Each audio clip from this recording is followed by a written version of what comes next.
Hello, film world. I am the Patrick, your host of Tomorrow Comes Movies, the podcast that spoiler talks movies. And each episode, I'll be joined by a guest co-host from a roster of movie fans to varying degrees. Welcome back, and thank you so much for tuning in. I'm a little rusty. I've not podcasted in over a month, but the break is officially over. So I am back, but I haven't done anything. I've taken off quite a bit. Didn't even edit for a while either. Been really wrapped up in my acting classes, so I have not been able to come over here and work on this. But I do apologize for the delay in this episode's release. However, it will be worth it as it is a very good one and a movie that everybody likes this movie. But beforehand, I just want to state that you can always, no matter what episode you listen to of Tomorrow Comes Movies, you can always join the conversation. One or two different ways. You can do both. First way, hashtag TLC Movies wherever you're at on social media, and or do that. And also add us. Our handle is the same across every social media platform at TLC Movies. And join us. Let's talk movies.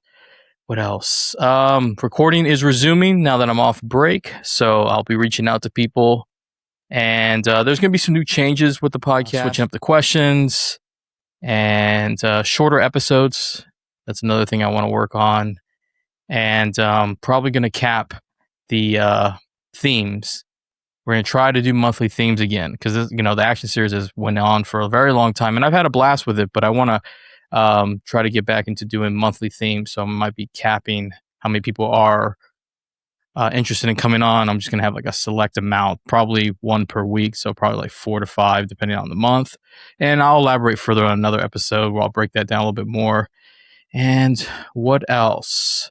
Oh yeah. Thank you to everyone who's been listening. And thank you to all the guest co-hosts that are going to be coming on for their patience and understanding during this break. But that break was necessary. And this particular episode features a brand new first-time guest co-host. They are an international movie fan, all the way from Canada. This is one of my awesome Twitter mutuals, who has one of the coolest handles, by the way, on Twitter. So please welcome first-time guest co-host, my awesome Twitter mutual, Logan, a.k.a. Quint Vessels. How you doing, Logan? Thanks, Ben. Thanks for having me. How's it going? It is going well. I thank you for coming on to the show. It's fun to have people from different countries come on because, sometimes when we love movies, right? We don't realize sometimes how global things are. But luckily, Twitter, for the most part, I gotta say that, like, because the film community is crazy, but there is a good section that I've been lucky enough to be a part of, and you are in that section. So I thank you for always being I always say this a lot with every mutual, but it's true because I don't invite the morons onto the show, but for being a positive beacon in this community with cinema and physical media and everything. Yeah. Well, thank you. I appreciate that. It's nice of you to say. Yeah. It's when you find your people, it's a great thing, and it's definitely there's great parts of the community, and I love going on there and discovering new films, talking about films. It's a bond essentially. So Yeah, and with your name, Quince Vessel, and I'm gonna go out on a limb here. I think I know it, but big Jaws fan. 100%. Yeah.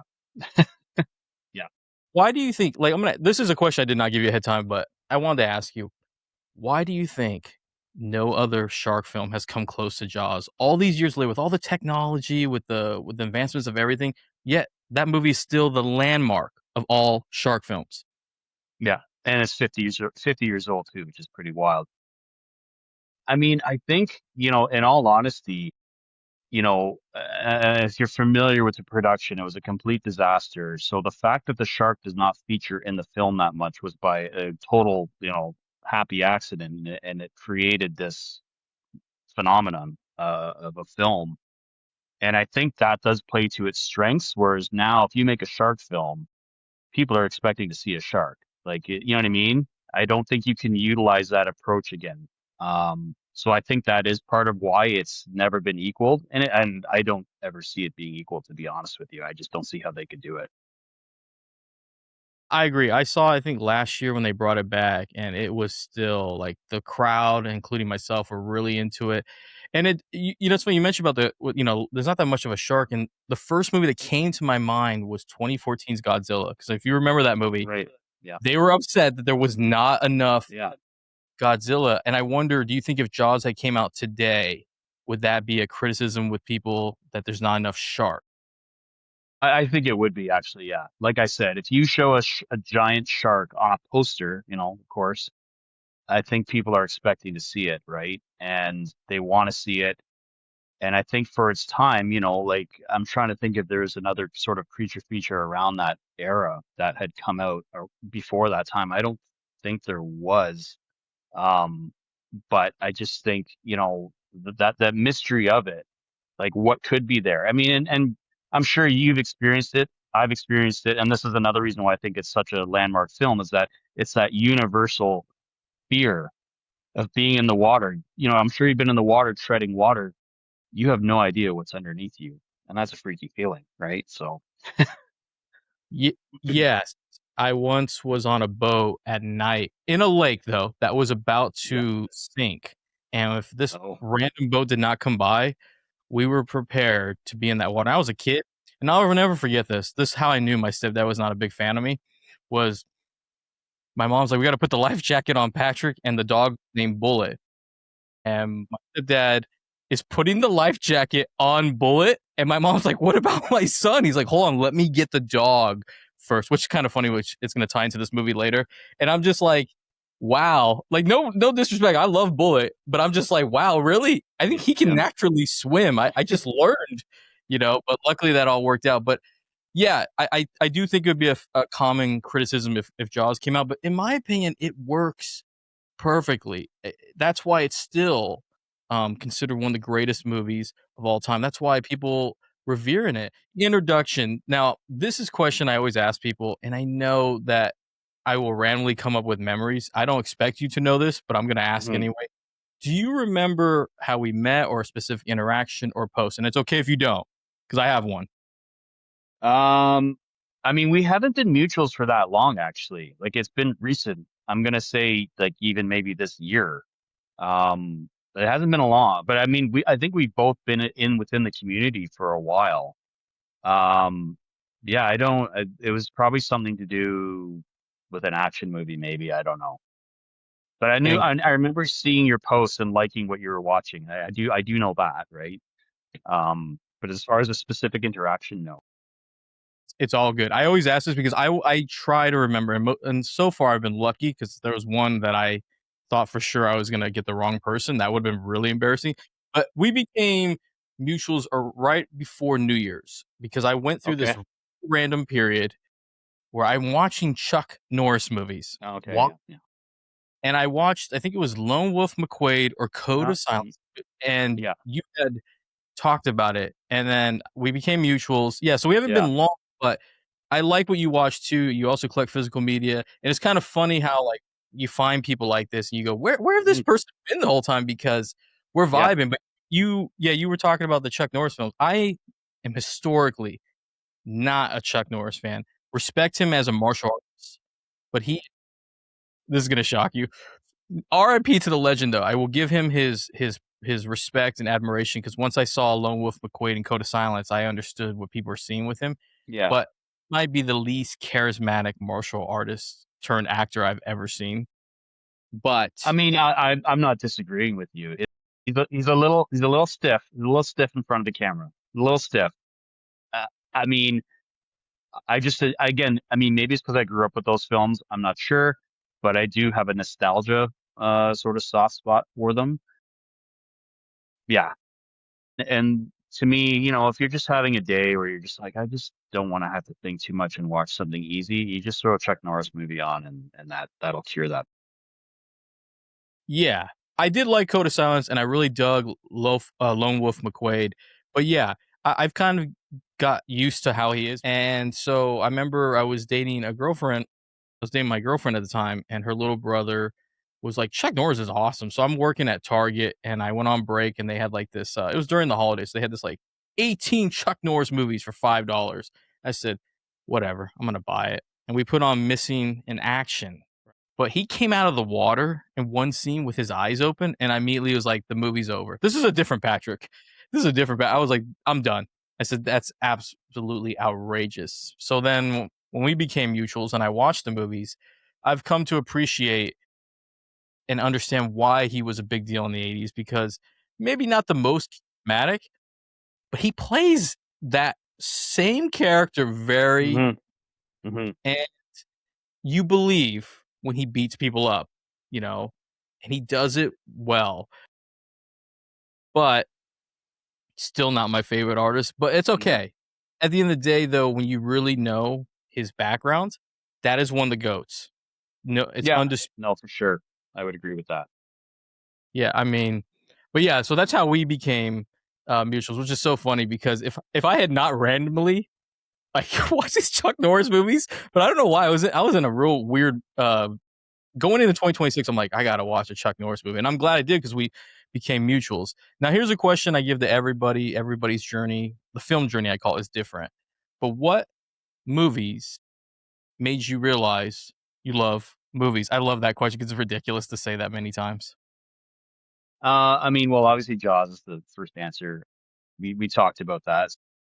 I mean, other films that like, I mean, I saw Return of the Jedi in the theater, like that, and I was like 5, and I remember that's probably the first film I can vividly remember seeing in a theater.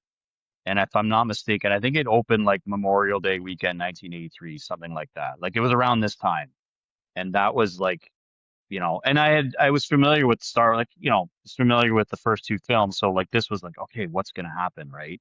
Seeing that in the theater, that was that was a trip. Same with the Temple of Doom. I'd seen that in the theater. In terms of other, a more recent experience, was seeing No Country for Old Men in the theater when it came out and knowing nothing about it. And that's one of the few times in my life where I've seen a film in the theater and you're watching, like if you're about halfway through it, but you're watching a classic and you know it because you just think like this is, and every, like, the theater was packed, which I usually would try to avoid, like the plague. It was packed and like there was not a sound. You know what I mean? Because everybody was just glued to what was happening, right? That was probably the most, recent experience where I've had, like, you just know you're watching, and seeing that stuff and having that experience is just like this is what I love. Is this right? Wow, I'm jealous of the Return of the Jedi. What I love the original trilogy. That is an amazing experience because you didn't have to worry that as soon as you left that theater, that everyone's gonna ruin it for the Yeah. rest of us on Well, of social media, course, yeah. including grown men too, which, by the way, 100% agree with you on that. You knew that that was a classic. You knew that was something that you knew that you witnessed history. Wow, Hmm. Logan, you really came out of the gate with 3, including Jaws too, like, mentioning, like, how much Jaws had a big impact. Wow, those are some heavy hitters. I'm trying to think. It's so weird to say this movie, but a movie that made me really fall in love with movies because I didn't know that you could make movies like that because I kinda got back into movies was I don't know if you've seen this movie, it's outrageous. The only time I've ever seen an NC-17 movie in the theaters was, Michael Fassbender's Shame. Yes, I have seen that. Yeah, that's an intense film. Yeah, yeah. Um, but that movie, I didn't realize you could make movies like that, Hmm. Hmm. but I saw it recently and it hits differently. Like, I'll watch it and I understand more than what I did because at the time I was a young man and I Right. was just like, "Whoa, sex addiction is real." I did not believe that for the longest time until I saw that. But yeah, that was a movie that really changed things, which is hilarious because you just dropped like some really good movies. And I'm like, hold on, Logan. I'm going to tell you about this sex addiction movie that really changed how I looked at movies. I mean, it Uh, is a good movie. It's.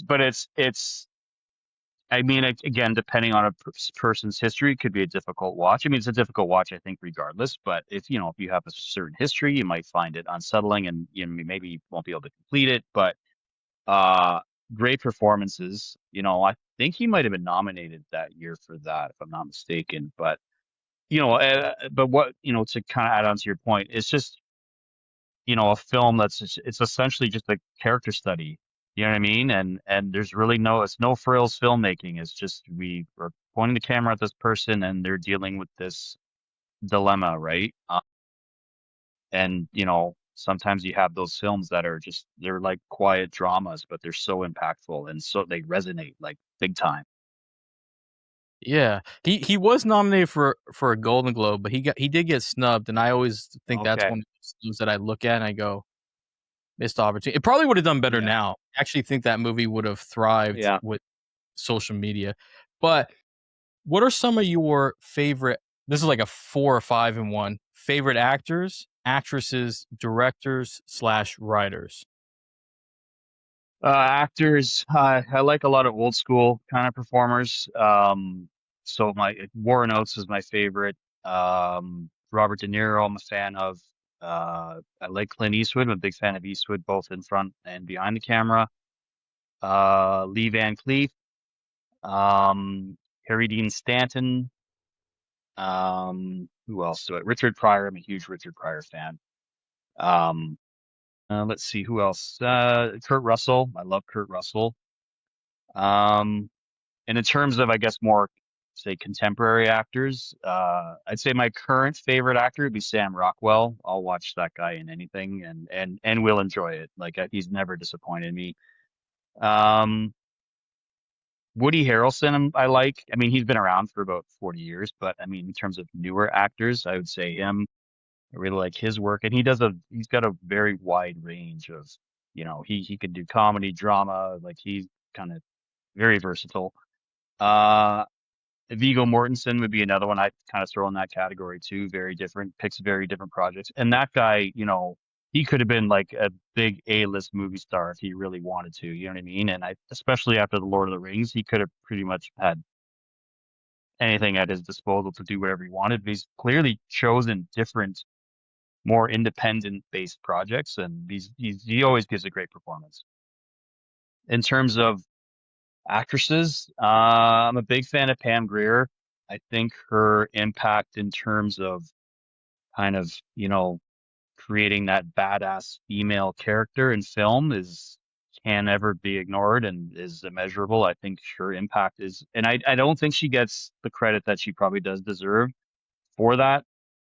Because before that time, females were, largely played a spouse or, girlfriend or whatever, right? Love interest, right? But that she kind of turned it on its side a bit and created these characters that were, not to be messed with.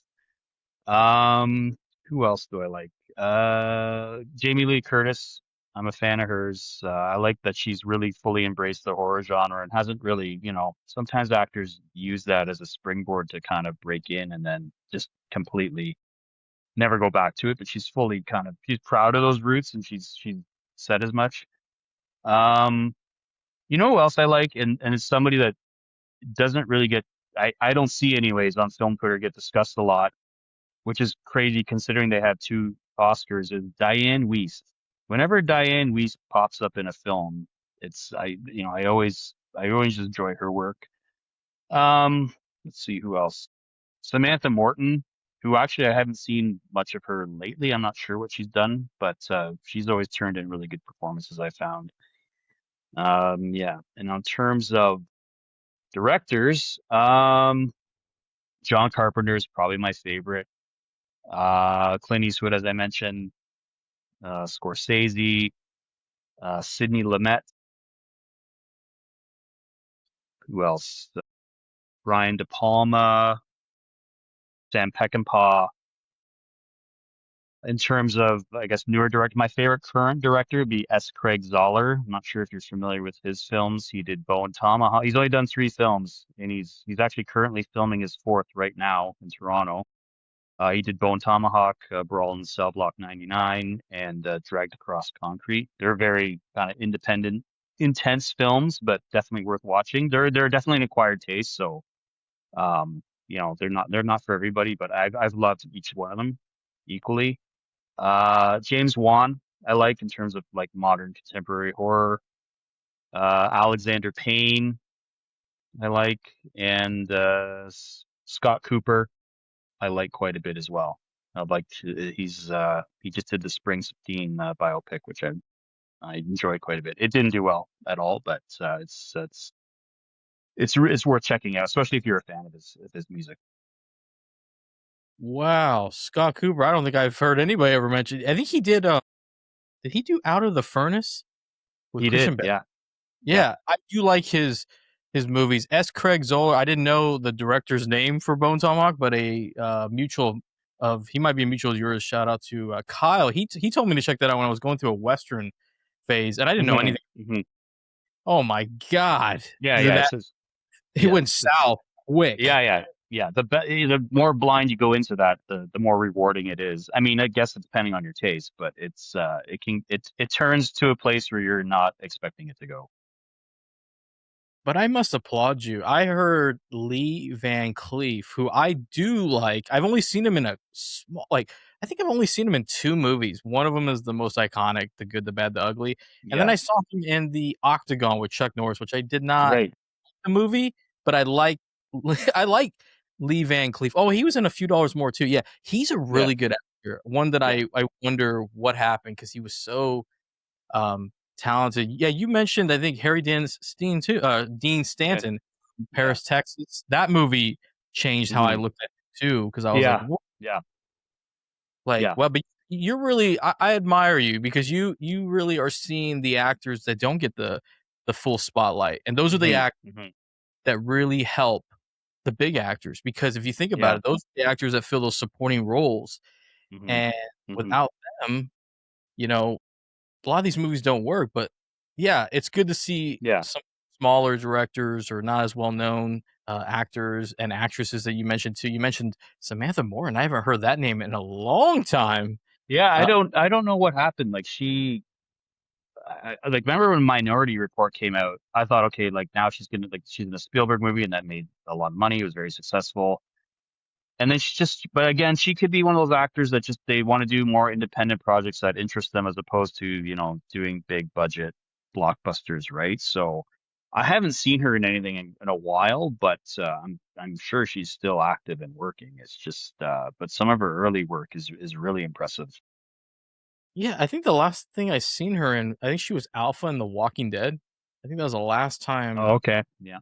hmm Yeah, the last time I saw her. But you did mention Viggo Mortensen, and I think you are right. He could have been um, bigger.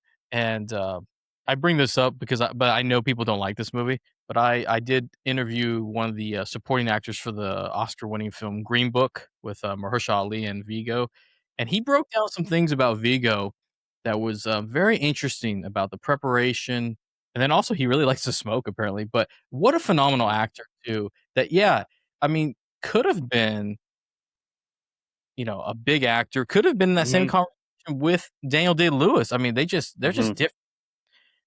hmm But yeah, it's interesting with actors. As I take acting classes and you start going through some of these roles and you have to like prep, it's interesting to see why maybe, and along with politics, like why actors don't want to do certain movies. Cause sometimes you get a role, like we did a class yesterday and it was the toughest class in the 2 months I've done where everybody was not fully getting it. Right. And I don't know if I fully got it either, but I was the most relaxed, Logan, because when the teacher asked me how I felt, I said, "Well, I was prepared to fail, so it didn't really matter, teach. I Yeah, was cool." yeah. I did my lines, and so but I but one thing that came out of that from that class was something I think a lot of actors use is, like, I don't have acting experience, so I'm going into this completely blind where a lot of the other actors have went to other studios. Right. So me like how am I coming up with these performances? I base it off a life experience. And so he was talking about hmm sometimes you have to have a life experience to do that. hmm So like hmm Viggo Mortensen, I feel like must have a lot of good life experience because he's so good at the roles that he does hmm and how he challenges himself. That's one thing I love about actors, right? Vigo's one of those, challenge himself. And so far, God forbid he hears this podcast. Because some of the actors that I love, I'm not going to mention their names. There's an actor right now who is one of the greatest actors of all time, and he is in a period right now of doing like 3-star type of movies. And this guy was once an Oscar. He was in all the Oscar-winning movies and nominated movies, but I guess maybe because 'cause they're tired after a while, like, that's a lot of prep, to put yourself. Yeah. Oh yeah, for sure. I mean, to add on to that, I remember reading a biography of Robert De Niro and, in the 70s during that like peak era of his where he would like, when he was doing taxi driver, like he literally got a taxi cab driver's license and literally was a like cab driver in New York. Like he moonlighted as a cab driver in New York while he was filming another movie. I think it was 1900 in Italy. So he would fly back. Like it was wild. But the stuff he would do, and then people say, oh, now he just phones it in and does the same thing every time, which I do disagree with. I think he's a master of underplaying, and I think he's still extremely effective as an actor, but he started, eventually just taking projects because he founded his own production company, Tribeca Studios, and he just started to then do projects that he didn't have to put as much work into to basically fund his studio, right? So, I mean, is that lazy? No, I'm not going to say it is. He was trying to fund another endeavor, right? But and it's probably just taxing to put himself through these rigorous preparations where, I mean, with Raging Bull, he went to Italy and he gained 60 pounds from just forcing himself to eat, which is like wild. You know what I mean? And I mean, eventually you just kind of burn out. And I think you just have to just not I think for your mental health and probably your physical health as well. Like you just have to just eventually be like, okay, this is the work I'm doing. This is the role I'm taking. It's not as strenuous. It's hard to say, but in terms of creativity, does it dry up? I don't know. That's the age old question, right? Some people say it does after a certain period of time. Other people say no. I mean, I don't know, right? But it definitely, I think, is the case with certain people where it's just like, this is easy. I mean, so I'm sure it just becomes complacent, right? So. Yeah, and I think also sometimes an easy role just pays the bills too, and, like, because it's Mhm. hard to be an actor because like, people don't realize that when you're not working, you gotta do survival jobs until you get to Yeah. the next gig. With De Niro, yeah, I think people don't realize that when you have legends like Robert De Niro or Al Pacino, Hollywood has use for you in the beginning when you're young, you're thriving. When we Mhm. get old, sometimes I don't think we treat our veterans with the same amount of respect. Like, I think I saw the movie Thelma with June Squibb, and I hope I get his name right, but the original Shaft, Richard Roundtree, Yes, he that's correct. popped Yeah. up he Yeah. pops up and I go, "Where's he been?" He's a Yeah. phenomenal actor, and Yeah. I feel like Hollywood, and it's even more worse, I think, than it has been with social media presence because they care Hmm. about your numbers now. If you have a career that's, say, longer than 10 years, if you're lucky to have that, you're gonna have these periods of, ups and downs, where you're gonna be in a bunch of critically acclaimed, award-winning films, and then you're gonna be doing, bit parts in smaller films. It is what it is. Very few can ride that wave where they're on top the whole time. There's been a few examples, but I find for people that have been around 40 years or so, like you're gonna have ups and downs where you're just your work isn't, you know, as fruitful as it once was, maybe. Yeah, and Robert De Niro I don't think he phones it in either, but if he wanted to phone it in, he could outact 95% of the actors of today. But I do know this question, but I'm gonna ask it anyway. It's a kind of a two-parter. You do collect physical media, and what's the last thing you bought for your physical media collection? Yeah, I do collect physical media. The last thing I bought, I just bought the Warner Archive Blue of Bad Day at Black Rock. I just watched it. Was it yesterday? Yeah. So I just popped it in immediately because I hadn't seen it in a long time and I wanted to watch it, and it actually looks really good. The picture. The supplements are very bare bones, but that's normally the case with Warner. They might give you a trailer and maybe a commentary track, and that's about it. But I wanted the film regardless, so yeah, that was the last thing I bought. All right, yeah. I haven't. I don't even think I've heard of that movie, so I'm gonna add it to my watch That's list. But old, 1955. It's an old one, but it's good. It's really good. I think more people who love movies need to watch older films because a lot of Mhm. those movies cannot be remade. They're just timeless. So I love that Mhm. you do collect physical media, and because we need people like that. We need people to keep cinema alive, and that's how people keep movies alive. Because you could talk to Hmm. somebody randomly and be like, "I was watching this movie, and you should check it out." And they're like, "Well, that's not my kind of like in my my wheelhouse." Like, just check it out. You never know. They come back to you like, "Hey, I like it," and then they're like, what else do you got?" And that's how we keep movies going. I'm trying to think what's the last thing I bought. I haven't posted it yet, but I just bought, and this is the third version of this movie, but I bought the imprint version, the steelbook of John Woo's The Killer. I'm really Oh, big nice. on Yeah. Woo right now. I can't Yeah. get enough of him. I mean, the young '90s Patrick would have been like, "What is the deal with you with him?" But I'm like, Yeah. he's the real deal. Um, Physical media wise, like roughly, how many do you think you have? I haven't counted.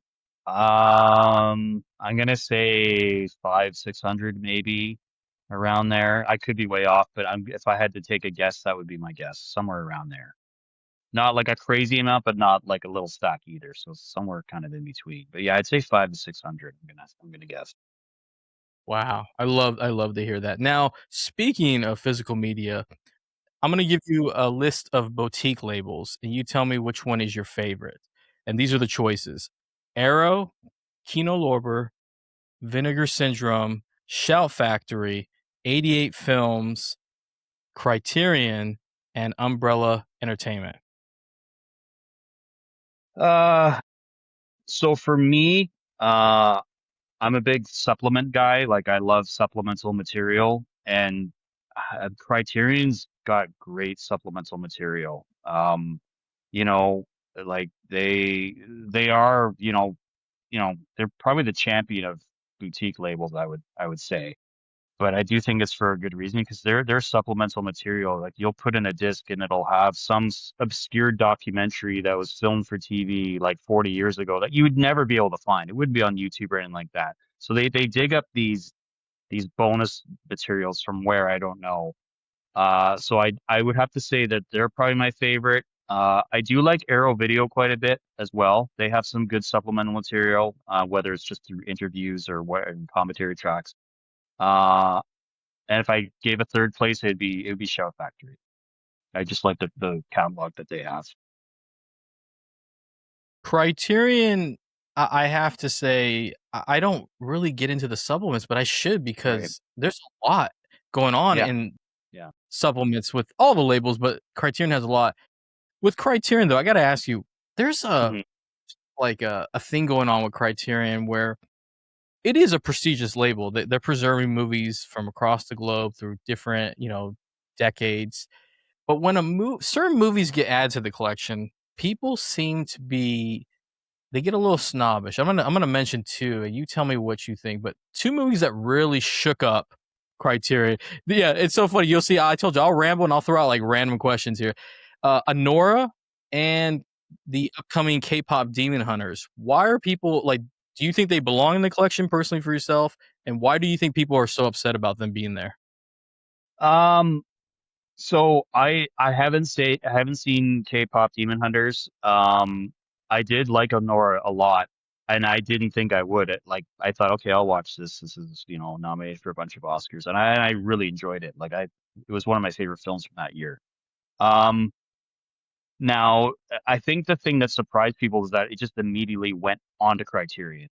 Do you know what I mean? Like its initial release was a Criterion, and I would assume the same is for K-pop Demon Hunters, right? There was no separate label, and then usually with Criterion, that you have films that have been around a bit, and it's like, okay, we need to induct this into the Criterion closet, right? So I think maybe people are a little bent out of shape. I'm just guessing at this point. It's just because it just was immediately shelved into there, and maybe they don't feel it's deserving of it. Maybe not enough time has passed to gauge whether or not it really does belong in there. It's hard to say. That would be my guess as to why. I can't, like I said, I can't speak for K-pop Demon Hunters, but I did like Anora quite a bit. If it wasn't given an initial Criterion release, I think it would still eventually, 10 years from now or whenever, would be getting. Hmm. I do love Anora. I actually have the poster, but it fell. I have to hang it back up, and I've yet to do it. But I did like Anora a lot. Didn't bother me Hmm. like that entered the collection. K-pop Demon Hunters, I do actually am a huge fan of. I This is gonna shock people. I always every time I bring this up, people are like, "What?" Because it just isn't. People who know me are like, "That's so strange." But I do like K-pop.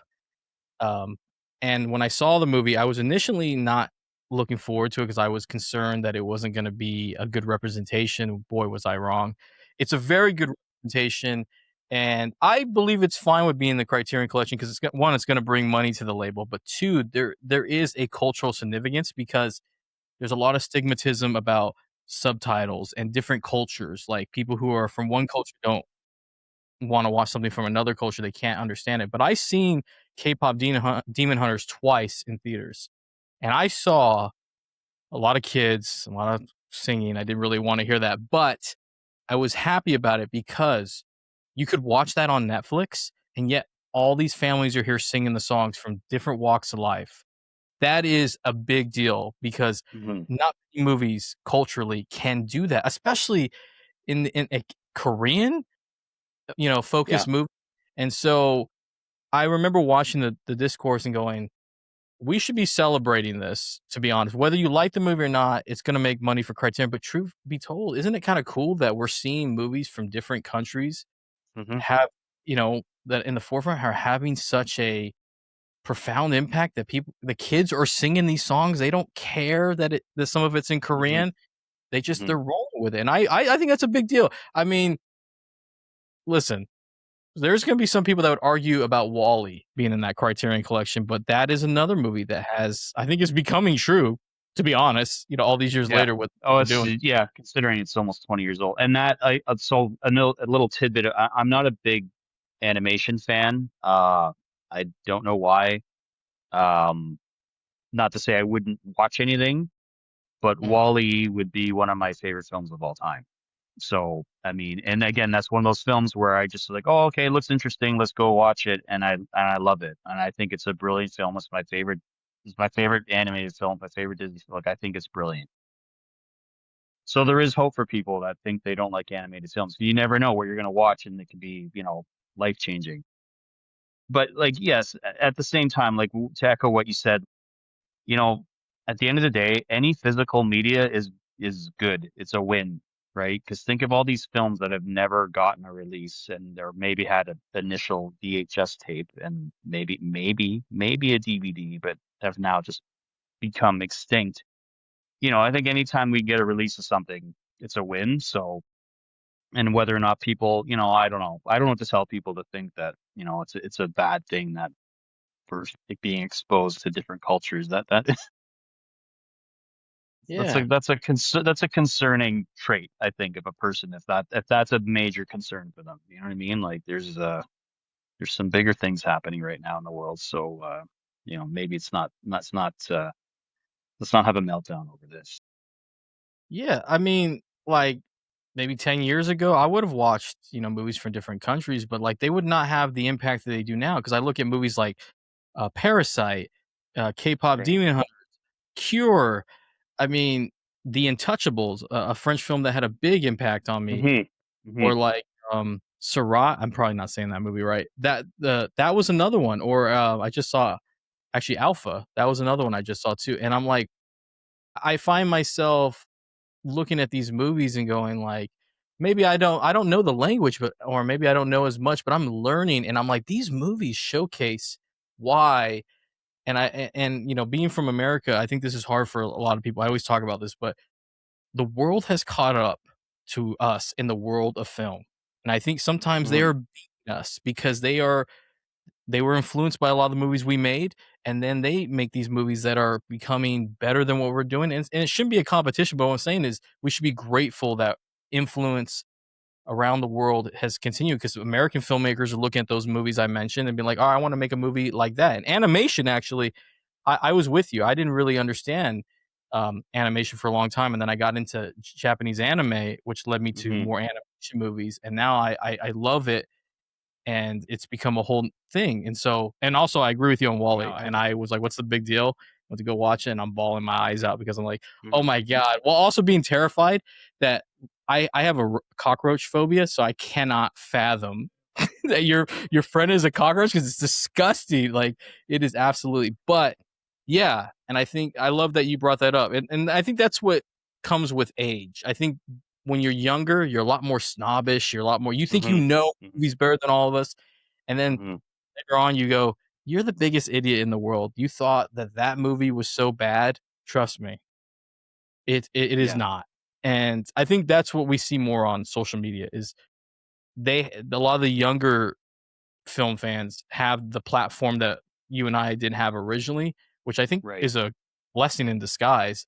Um, because sometimes they say outrageous things. I just saw something so outrageous right before we went on recording. And I'm just like, I'm not going to respond. I'm just not going to give it. I'm not giving this my energy because it's ridiculous. Because I'm like, why do people Yeah. waste their time No, I don't know. feeling these farm engagement uh, Yeah. tweets? I'm like, stop giving them the Yeah. platform. You know what I Yeah. mean? No, for sure. Yeah. If I get a comment on something I posted or something I'm watching, I just don't reply. I mean, there's no point. I'm not going to engage because I don't feel like engaging in a debate.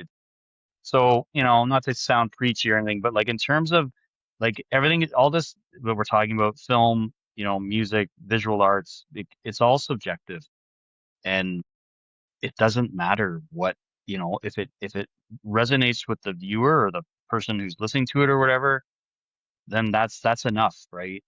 There's this thing about like if somebody thinks something is shit, they have to convince the other person that's watching it or taking it in that no, this is shit, and you need to agree and see this, like see my point of view. But it doesn't matter. It's subjective. There's no right or wrong answer. It's not a math question. You know what I mean? Like there's a right and wrong answer to those. This is all up to the viewer, right?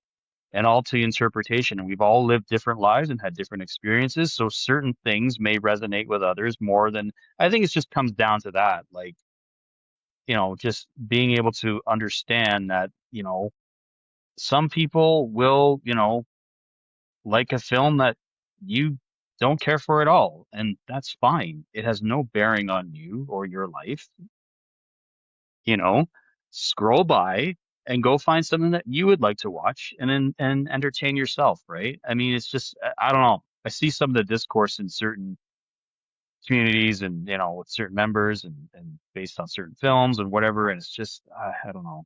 Again, but this comes with age. You get to the point where you're just like you're literally, to quote Danny Glover in Lethal Weapon, you're too old for this shit. You can't you don't want to spend your time that is slowly dwindling away. Let's not sound too morbid, but it's true. You don't want to spend it arguing with somebody online that you don't even know over a film that it doesn't matter.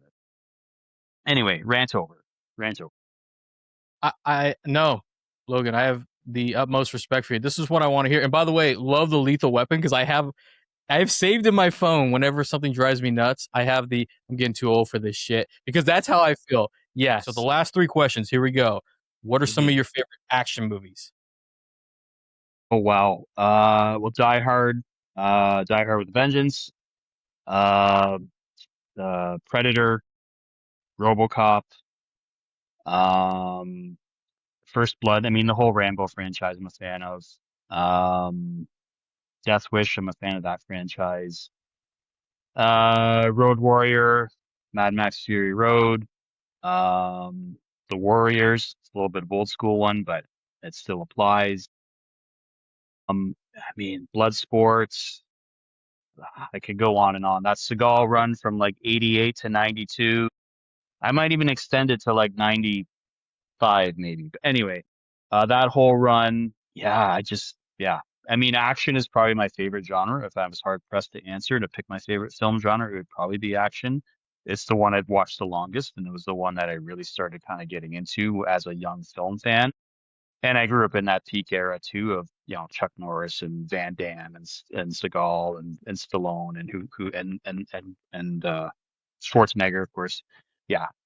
Commando as well. I cannot forget about Commando. Very important film. Yes. By the time this comes out, I have reviewed Commando, and that was one of the one of the best experiences of recent because I forgot how outrageous that movie is, but how Yeah. much Yeah. fun it Oh is. yeah. Yeah. It's amazing. True That story. needs to be in the Criterion. That needs to be in the Criterion collection. Okay. Yes, for him walking with that log, absolutely, he gets it for that. And by the way, this is I don't know if you've heard it, but I do have theme music for this series, and it was inspired by Commando. It was actually one of the notes I gave the composer was, "Here's Commando, listen to this part. Here's John Woo's The Killer, listen to this, give me something similar." So I love hearing that. Now, this question is interesting because everyone has chosen something different. Which of these directors do you think is best at capturing and creating action? And here are your choices: John Woo, Michael Bay, James Cameron, David Leitch, George Miller, Chad Stahelski, or Robert Rodriguez. It's interesting because each of those directors almost directs a kind of almost like a different style of action. But if I'm gonna choose one and I'm gonna base it on innovation and influence, I'd have to say John Woo. Because without John Woo, there's no John Wick, and that's a fact, right? Um, that whole style of filmmaking, it's you know certain directors they have that style, and you know when you're watching a John Woo film, like you can see it, right? And I just think in terms of his impact on the action genre specifically, yeah, he would be my pick for sure. And I mean, I love George Miller, right? Um, he would probably be my second choice if I had to choose, but I'd have to go with Wu. I would totally clap right now if I just don't want to shake my mic and mess up my audio. But I love John Woo, so yeah, that brought a big smile to my face because you're not wrong, and I also think George Miller is incredible. My last question: who is on your Mount Rushmore of action stars?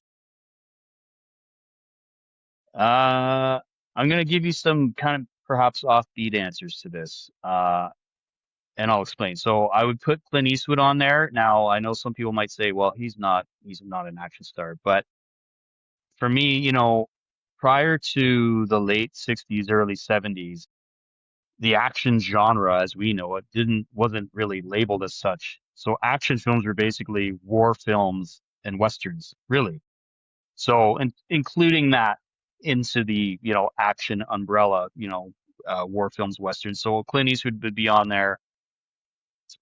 Charles Bronson, I would put on there for me. I love watching his films. He's very, again, I'm not sure if you're familiar with his filmography, but like he's another one. Put any Charles Bronson film on from about 1968 to like 1988.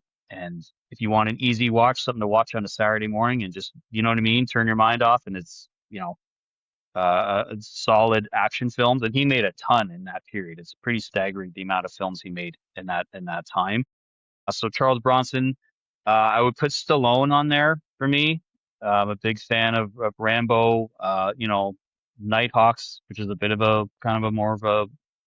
I'm not gonna say it's obscure, but it's a lesser known gem that he made.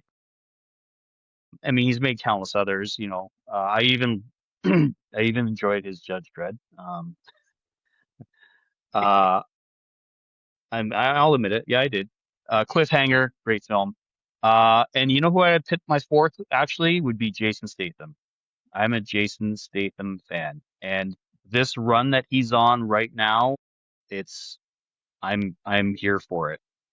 I mean, and I love the Meg. Again, we're talking about shark movies earlier. You know what I mean? Yeah, it's dumb, it's big, it's stupid, but you cannot say it's not entertaining, right? But yeah, it's Statham for sure. Like his run right now is very impressive. And the fact is his commitment to the genre. And people can sit there and say, well, he's the same guy all the time. Yeah, fine. But like he knows his type and I mean, all the more power to him in my book. Like he's not trying to get nominated for an Academy Award. He's just trying to make good, solid action movies. And as far as I can tell, he's succeeding. I love Jason Statham. He might be the most versatile actor in reality of the four that you Hmm. mentioned. Can Hmm. begging Jason Statham to call Guy Ritchie and give me another Snatch. I love him in the Snatch films, but I do love him. I do love his action Hmm. movies.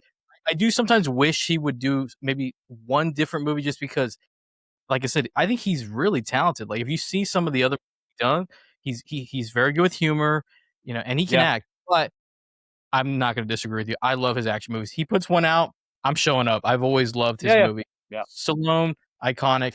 Clint Eastwood, I love the way you break that down because yeah, we don't think of him as an action star, but at the time he would have been because some of the movies he was doing, you know. And forgive me, who was the second one you mentioned?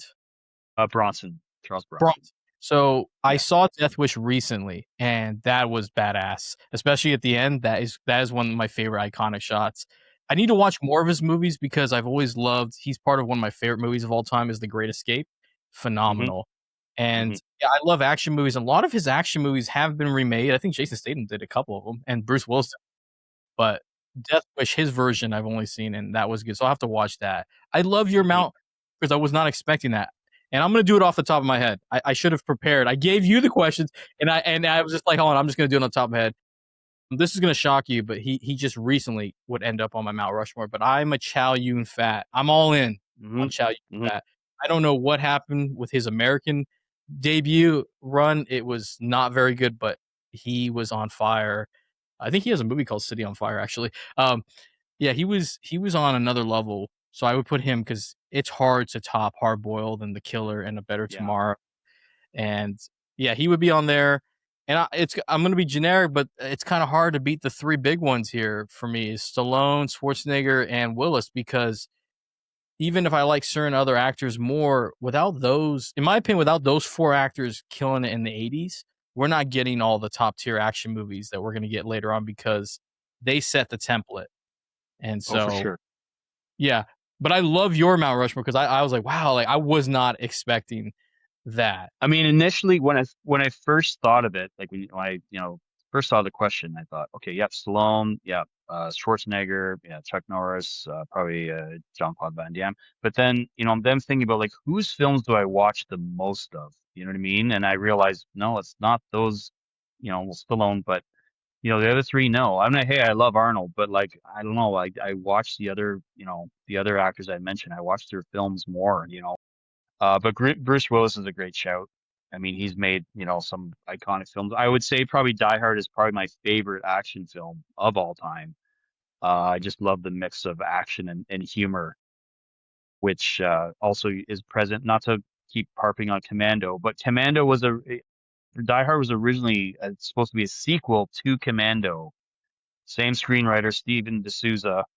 And then for whatever reason, it didn't happen. So they changed John Matrix to John McClane. But regardless, we got a brilliant result, and it's a classic. It's a great film.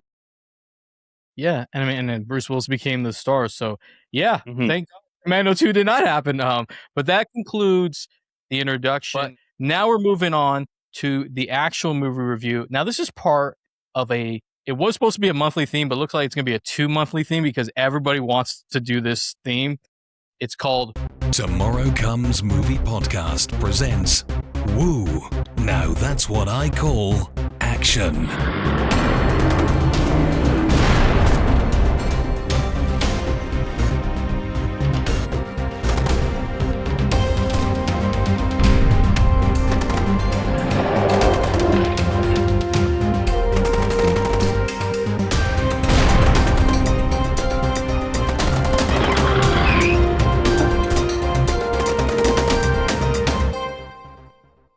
It's all about action with minimal use of martial arts, and that was because I want to do another series because I am a huge martial arts fan. So this has big explosions, crazy stunts, fist fights, gunfights, exciting and crazy car sequences.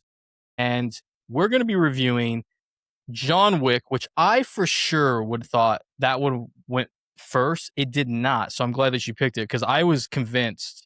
That's why Die Hard was removed, actually. I actually had Die Hard originally and I took it off because I might bring it back for another series. But before I ask you the questions, I'm going to give the movie facts here for John Wick.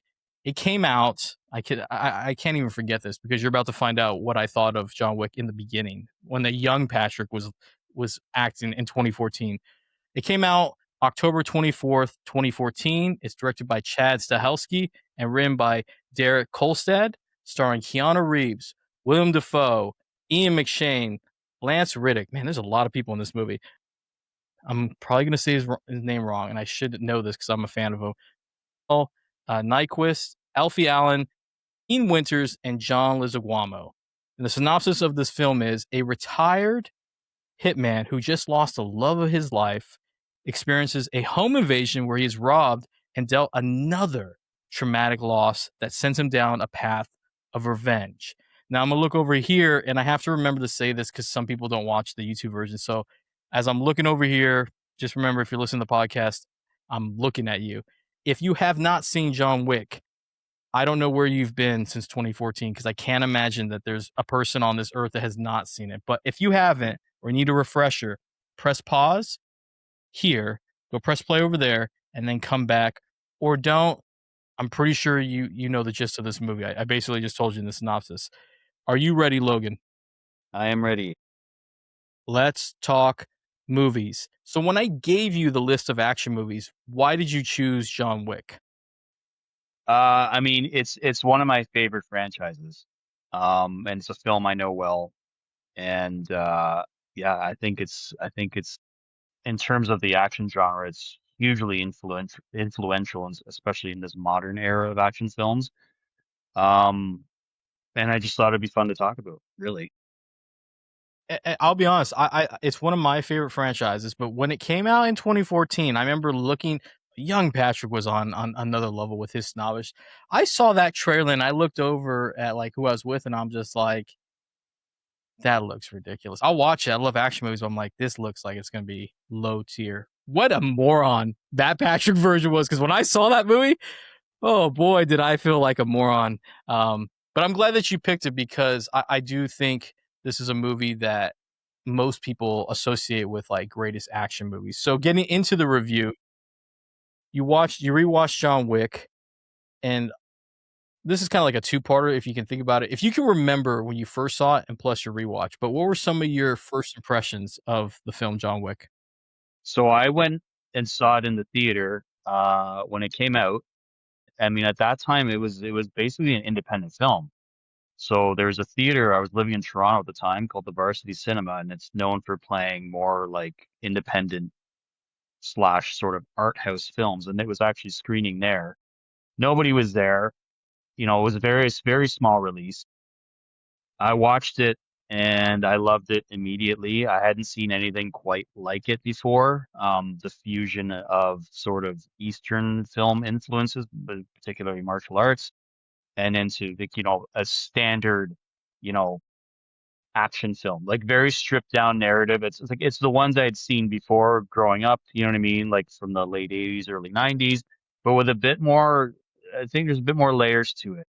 So I was really impressed with it, and I wasn't surprised that then word of mouth came out, and I heard, I'd be at work, I hear people say, "Hey, have you seen this movie? It's called John Wick. Have you seen this?" And then people start talking, and then it kind of exploded, right? And I don't know if that was for you. Did you see it when the hype had already hit, or was it before that or after? Do you remember? So I went to go pay for John Wick with a coworker of mine, and we saw it. And I remember walking into it going like, I don't know what's going on with Keanu Reeves, but it was not a good run at the time. And I'm just like, all right, we'll just roll in. That was like, whoa. I felt like such a moron because I was bitching about it to this Right. coworker that it's like, whatever, like we'll just have fun. And we got out of the car and her and I were talking, and I was just like, that is one of the craziest movies I've just, like, that was an action movie that I had no idea what I expected. So then I saw it with well, actually, I don't think I actually saw it with my girlfriend until we did chapter 2 or 3. She was not Okay. into it. And I told her that was the biggest loss of her. One of the biggest L's she's ever taken in that relationship was not going with me to John Wick. But my first impressions was this is a modern day action classic, because I had never seen the technicality with the choreography, like, Mhm. because I hadn't seen the John Woo movie. So I'm sitting there going, it's like, I was like, wow, they really let the stunt team, they gave him full creative control. And I didn't know that Stahelski was a former stunt guy. Mhm. It shows you that sometimes it's best to let the creatives who do all these insane stunts, let them have creative control, because that movie would not have done well if there was some restriction by the studio or a different director. So I thought that was one of the coolest movies I had ever seen, and I was 100% on board of why he did it too. So yeah, I did see it in theaters, and Logan, I felt like such an idiot because the way I was acting with chapter 2, I could not wait. Yeah, Oh, yeah. and yeah, so I thought it was one of the greatest action movies I had ever seen, which is interesting because now that I look at it, it feels like a completely different movie when you get the next 3, in my opinion. Yeah. It's very I guess tame by comparison, right? Compared to where it goes and in terms of the sequences and but I mean again, that's just down to like them having money to do this. Whereas the first film, well no, they were on a very strict budget. You know, there's obviously limitations, but for what they did with that, you know what I mean? It's yeah, I mean I also think we've kind of forgotten a bit of how impactful and how influential it actually is to the genre because there's so many films that have come out now that you can see like people say, oh it's just like John Wick or it's this John Wick on this or it's John Wick on a boat or whatever. But I think I think we kind of forgotten how impactful that first film actually was, right? I think I do think it's one of the greatest action films ever made. I think the whole franchise too is one of the greatest action franchises. Like I would hold this up with, Die Hard, Rambo, like this is in there. This is in that conversation for sure. Like Mad Max, all that stuff. Like it's one of the greatest for sure. Yeah, and it's one of the rare franchises where I think the movies get better with each entry. Like, it's insane that Hmm level of hmm all depending on how you feel about it, but I've always felt that they've gotten better and more hmm intricate with their technicality of their stunts that there is a lot of films that have tried to do. I see like, I was having a conversation with somebody about I feel like today's movies, they all have to have like, when they're fighting the bad guy, they all have to be technical because of John Wick, right? Like, that's a big Right. sometimes I miss the old days where they're just throwing each other around and it's like you don't know who's gonna win. But Yeah. big of an idea that's how big of an influence John Wick has had. And because we're gonna be bouncing around throughout this whole thing with the movie. We're not gonna kind of follow beat for beat. Is do you think that John Wick responded appropriately after the situation with Yosef and company by killing his dog and taking his car? Yes. I can say. I mean, this is the thing. These films they present a bit of a fantasy, right? Like it's you're kind of living your fantasy through this character of like, well, yeah, if that was me, I'd go over there and like, but now you see this character. I mean, I love dogs. I have 3 dogs myself. So yeah, of course, if something ever happened of that nature to them, yes, I would go into John Wick mode, whatever that is. But for me, but you know what I mean? Absolutely. And I think that's part of the appeal to it is that let's be honest, people love dogs, we all love dogs. You hear people say if the dog dies I'm not watching the movie, you know what I mean? And wisely, the dog is not around that long for us to get too attached to it, but it is horrific what happens. But of course, yeah, and I think absolutely it's justified. And it's also, the character, John Wick even says later on, it's also like it's what the dog represented. It's not just the dog. It is the dog, but it's also what it represented. It was the last gift from my wife before she died, right? So it's like the last piece of his wife is now gone. Yes, which is hilarious because throughout the whole movie, they all seem to equate it as just a dog, and he always reiterates why it's not, and they Hmm look at like like it's this is what happens with guys. You know this, Logan. This pride thing where they know that that other person's right, but they're like, I can't give it to them because for some reason hmm they want to feel macho, and I'm just like, yeah, I believe he responded appropriately. If I have a French bulldog, so if somebody was to hurt my French hmm bulldog, this is really strange to say this to you, Logan, because like I'm admitting this on here, but there would be a John Wick on steroids with a mount, and I have no experience, but let me tell you, people who hurt dogs are the worst people in the Yeah. world. And Yeah. if this like in my mind, I'm just like, you could have just taken the car. You didn't have to kill the Yeah. dog. There's really no need to. In fact, now you brought up Charles Bronson. As soon as you see the dog dead, I'm like, Death Wish. 1, Yeah. 2, and 3 because of what's Yeah. happening with that. And let me ask you, do you think had they not killed the dog, they just basically, beat him up, they did hurt the dog, but they didn't kill it, Mhm. still take the vehicle, do you think he would have went on that rampage? Do you think he would have let it go? That's an interesting question. I mean, I think he might have just let it go because he was definitely had left that life behind. I mean, he'd buried all his stuff under cement in his basement, so he was definitely, he had cashed his chips in, his continental tokens, he had cashed them in. So he was, by all, for all intents and purposes, he was done. So I think in another storyline, yeah, he would have just let it go. I think a car, from what I could tell of his estate, he probably was not he wasn't struggling financially. So I think a car would have been able to be easily be replaced. But it's the dog and what it represented. So yeah, I think he would have let it go. I mean, it's funny. It's also worth noting too with the John Wick character. He comes across he's very chill dude, but then it's this like brutal violence. It's that juxtaposition of like chill dude, but like he will literally murder you 10 times over and in a brutal fashion, which is interesting. It's an interesting dynamic. Yeah, I agree. I think he would have let it go. I mean, he probably would not have been happy that the person who stole his vehicle doesn't even know what year the model is, by the way. Right.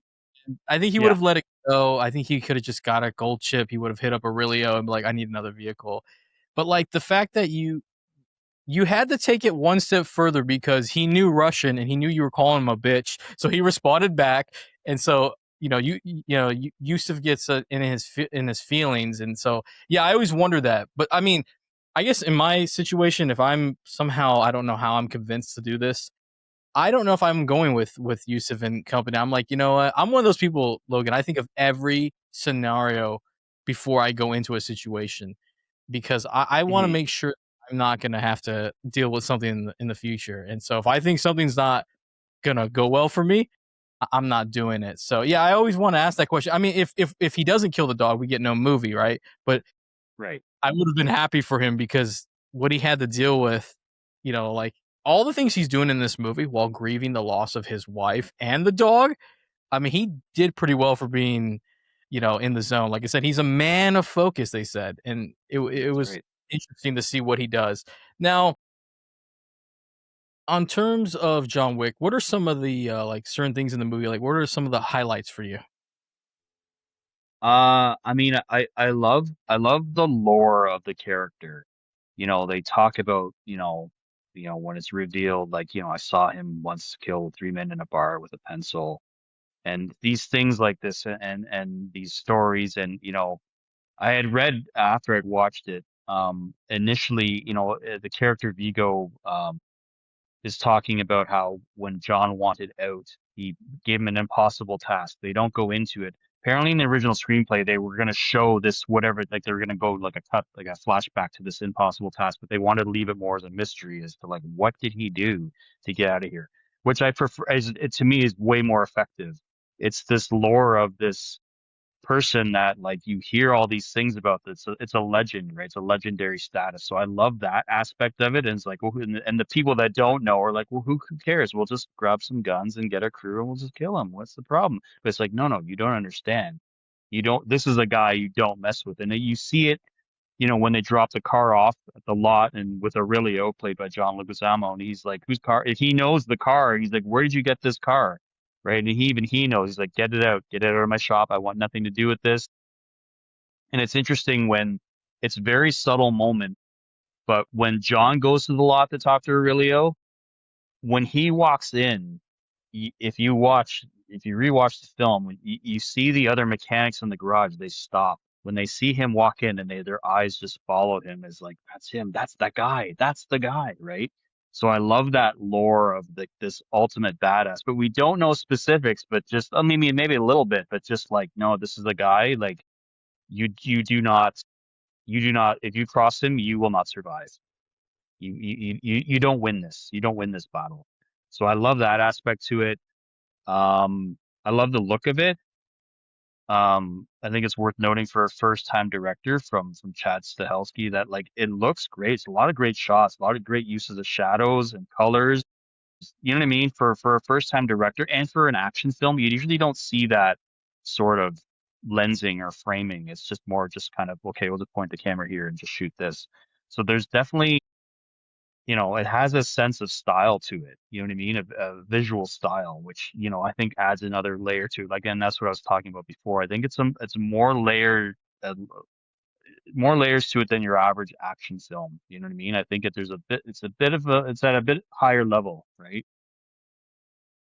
Yes, I think if this movie was handled by a director who was not well versed in action or had a background in stunts, this movie could have easily have failed. But yeah, Chad Stahelski, yeah, we don't give him enough credit for this fact that he puts the amount of detail he puts into each shot, and even from visually to the choreography to where things are lining up, it is gotta be hopefully now a textbook of what to do with action movies because people we can be honest here, action and horror and comedy are three genres that don't get enough respect. We think that they're popcorn flicks, but those genres have bred some of the best actors because we'll get up and comers or actors who are veterans and all of a sudden they break out. I mean, look at Bob Odenkirk. Like he's Hmm. amazing Hmm. in Yeah.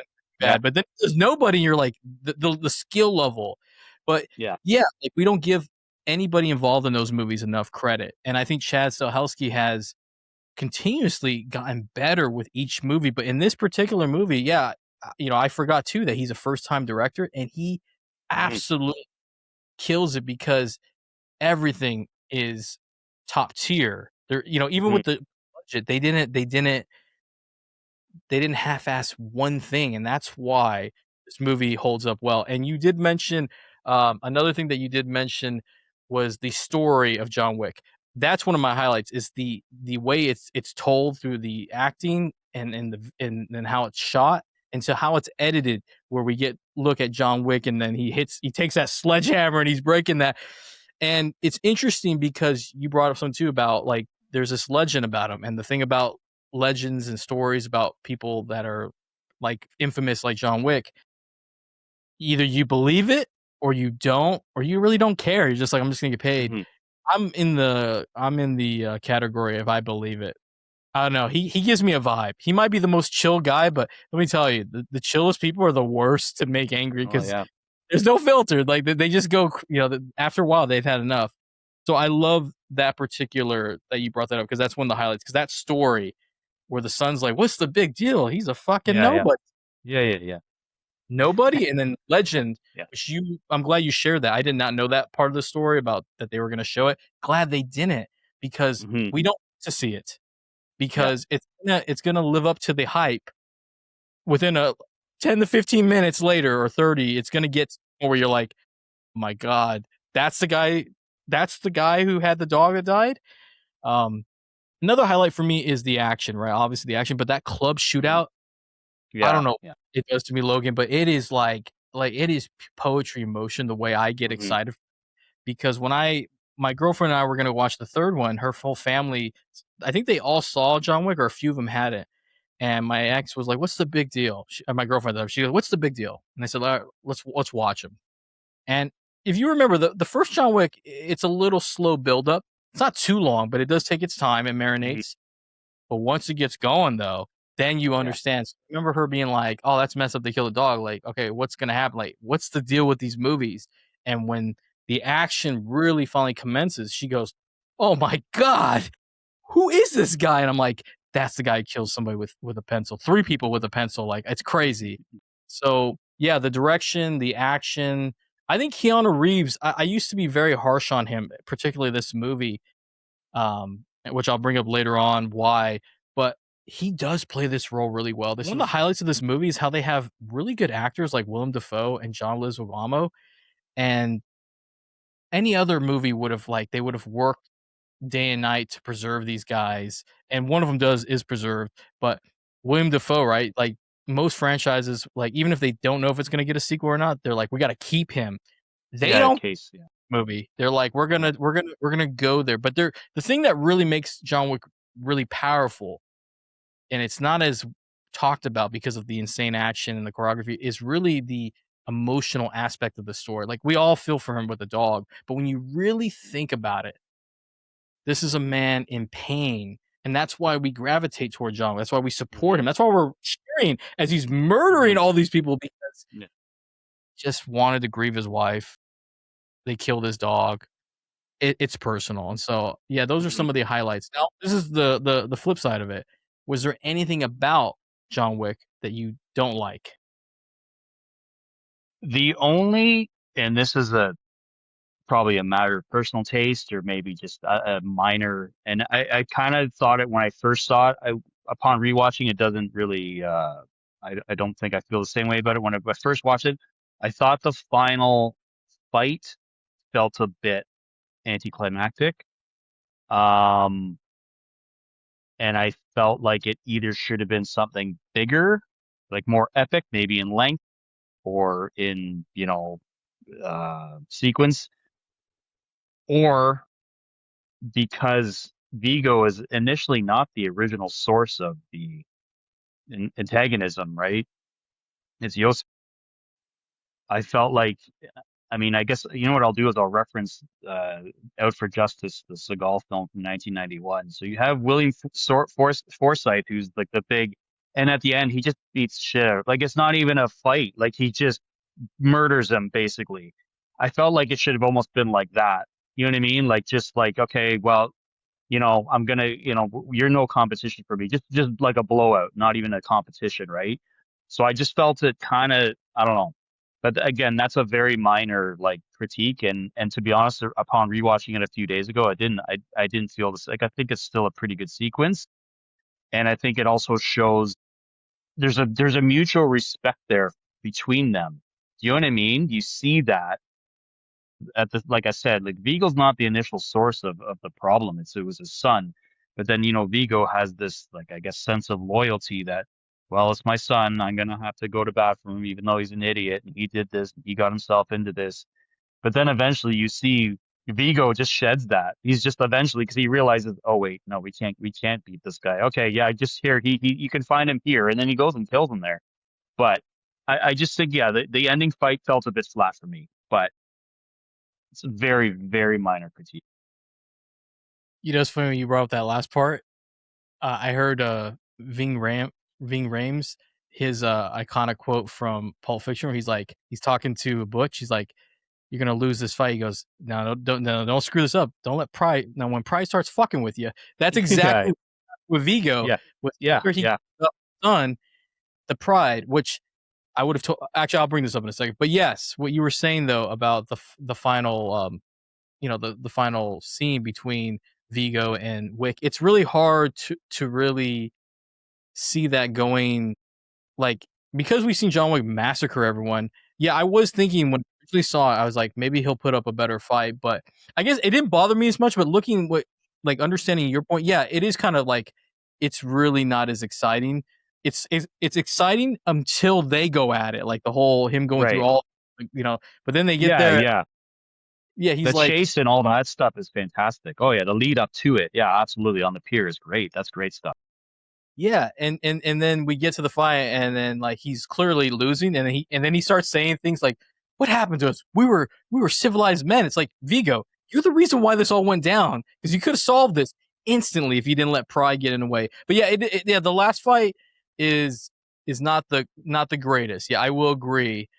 It doesn't bother me as much, but what does bother me, one of the things I didn't like, I don't know if this would even bother you, is now that I'm taking acting classes, I am a little bit more forgiving to the actors, because I feel like this is something the directors should see. Because like when I go up there and I have to do my thing, my teacher will give me a critique of what I need to work on or what I need to do. Right. So in that scene where John Wick is tied up in the church, R.I.P. to Michael or Mikael Nyquist. He's a phenomenal actor, very good, and I love him as Vigo. But there are some delivery lines between Keanu Reeves' John Wick and his Vigo that I like. They need to retake, because it gets a little wacky with some of the things. Like there's a part where he's like, as John Wick's tied up, he goes, do you know what was in that vault?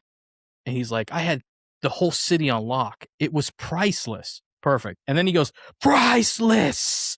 And I'm Yeah. just, what is going on here? Because that tone shift is weird. And then he says like another line within like 3 sentences later that it's really, he's like, Baba Yaga. And I'm just like, settle down. Now, this is something I feel like they should have retaken because it's just, personally for me, it's weird tonally. And then this is why I didn't want to watch John Wick. You're about to find out why I was so like, is when I saw the trailer for John Wick. If you remember one of the famous lines of the movie, he goes, "People keep asking me if I'm back." Now in the trailer they shoot it differently compared to the movie, but he goes, "Yeah, I'm back." I was like, "What is that delivery?" Because I'm like, "That's the guy from Speed." Absolutely not. So it always bothered me, but I watched it. It's funny because I know I just saw this. I just literally finished right before we came on. Doesn't bother me as much anymore, but I just feel like sometimes though it could definitely have been retaken because it just feels weird. It doesn't feel like, it's just weird because the whole movie they're good. Like Mikael Nyquist, I'm not the biggest fan of some of his of some of the humorous parts, but they work. They work. Like Right. sometimes weird line on, but in that one when he does I'm just like, settle down here. Let's get back into the point that you guys are, you're supposed to be this badass that runs a city, and it was really strange. And then I said to myself, well, now I know why, your son is Yusuf, because he does these weird things too. Yeah. So that's the only part I didn't like. Now, speaking of Yusuf, I don't have children, and I've heard people say that no matter how bad their kid is, they will always, they'll always bat for them no matter what they do. Now, I don't know if you have kids, but regardless, I'm going to ask this No. question: Is you think you're Vigo and you know what Yusuf has done? Do you think you're really going to bat for him as much as Vigo was, or are you giving him up? See, yeah, but knowing who he did it to, no, man, I'd be like, you're on your own. You're an adult. You're on your own, man. You made your bed. You're gonna lie in this, and you're probably gonna die. But that's to be determined. Yeah, I mean, again, though, I'm not a parent, so from a parent's perspective, I just still can't. I don't know. I would say no. Like I couldn't go to the bathroom. I just like I couldn't. You know what I mean? And you think though, like, but when Vigo does it, you kind of feel like, I'm not gonna say maybe like a bit of respect for him. Like, okay, he loves his son, even though his son is a complete tool and a complete moron, and he's done all this damage. I'm gonna go, it's my son. I got it. And even though he knows is probably gonna end up in his own demise. I think it's also this ego or the pride, like you mentioned, that he thinks, no, you know what? I think we could take John Wick. I think if we get the right amount of people, yeah, we could. I mean, he's a handful, but I think we could still do it. But then when he realizes, no, I can't. I messed up here. Yeah, you can find him at this safe house here. Have fun, right? Leave me alone. So he does that respect that you might have had for him just goes out the window because he just totally gives him up when he should have just done it right away in my book. But so yeah, I wouldn't. I would have just gave him up right away. But Okay, we're in the same here, and your name is Quint Vessel. We're in the same vessel, I yeah, should say. he is the same Because vessel. I'm like, you know what? I failed as a parent because my kid is an asshole. Yeah, This is it. You know what, John? Come get him, and you know what? Take out his boys too. I don't even want them in my roster of cronies. Yeah, I couldn't. I get it. That's your child, and you feel some sort of thing for him. But a guy who kills 3 people with a pencil and did an impossible task.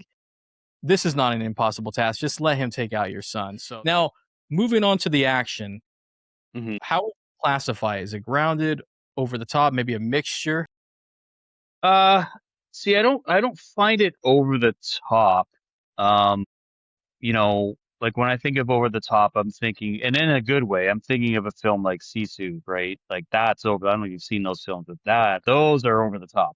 But in a great way. I love those. But I feel like it's funny, even though the fights are more choreographed than I'd say your standard action film fight. There's much more choreographed and detail in them, but to me, they feel more realistic.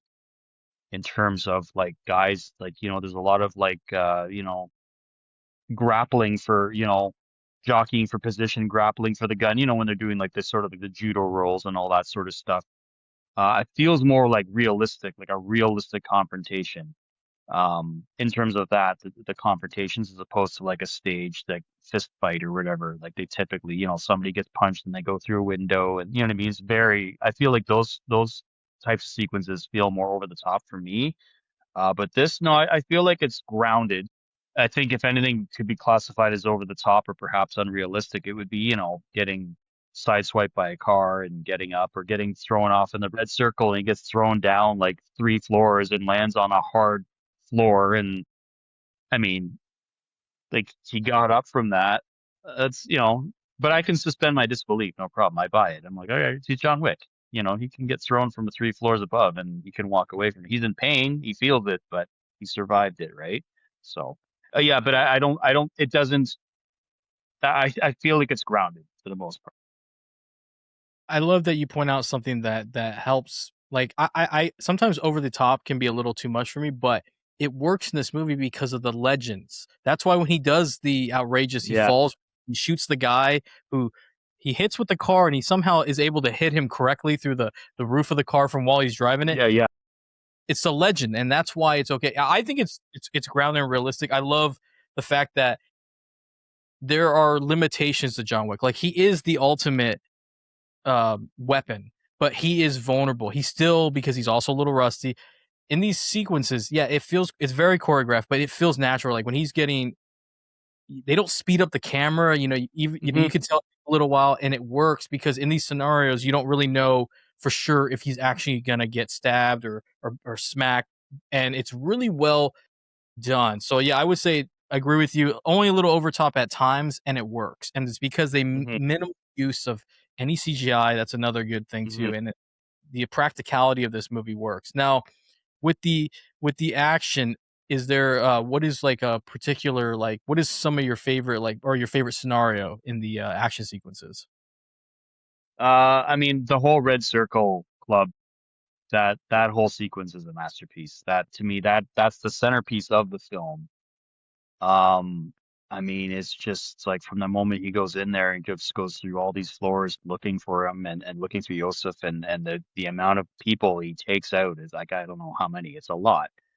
That whole sequence is my favorite part of the film. Um, yeah, like, yeah, I just think that's, and I don't think there'd be anything that I could think of that would improve it. I think it's brilliant. Uh, right here, same here. I love the fact that in the club sequence, it's something I didn't really fully notice until this last time I rewatched it. This is how brilliant Chad Stahelski and the team is when he first goes into the VIP where I guess Hmm. apparently the waitresses go into the water. Like that Yeah. would stop me, by the way. I don't want to get wet. I don't want to deal with assholes, but like I get it. You want to Yeah. get paid. He goes in there and he's stealth. In the beginning, he's stealth and he's trying to find Yusuf, right? And then as he progresses through each club, each level, it gets more intense, which Hmm. then fits Hmm. the that music. Finally, when he gets into that room, I mean, all hell breaks loose. And Hmm. shows you how good John Wick is. And even when things are not going well, the precision, the timing, the Hmm. training, he, the improv of how he maneuvers through all this while still getting beat up, and it's incredible. And it's not just Keanu Reeves; it's the whole entire stunt performers. And by the way, one of them in there, I don't know if this is how useless knowledge I do is I recognize actors, and one of them was a former UFC fighter named Keith Jardine. He pops in real quick. He doesn't even last. He actually got shot immediately. But it's an amazing sequence, and I agree with you. It is a masterpiece because I didn't think of it at the time. But as he goes through the levels, it gets more and more Hmm. intense, and it's like that is a level of brilliance that people will not acknowledge. But to me, that could be in the same breath of some dramatic movie, Oscar-winning movie of the way it's set up, because it is Hmm. that is a level of skill that people do not give enough credit for. Because Hmm. if they had not done the buildup, that movie, I don't think that club shootout would have been as well, because when my girlfriend had saw it, she had saw the sequence at the house and she goes, "Oh my god, he's crazy." And I said, "No, just wait." And when that club started happening, Logan, she was like, "Oh my!" She loved it. She was just like, "Get every one of them for killing that dog." And it's an amazing sequence. The other ones are good too, like the church one's not bad, but yeah, it's hard to top that club one. So that one would definitely be mine. And speaking of that, ridiculous question, but for some odd reason, Logan, John Wick has called you and says, "I need you to come to the club and be my backup." How confident are you that you're going to survive this sequence? And do you think that you'll be able to at least take out one bad guy? And what level do you think that would be?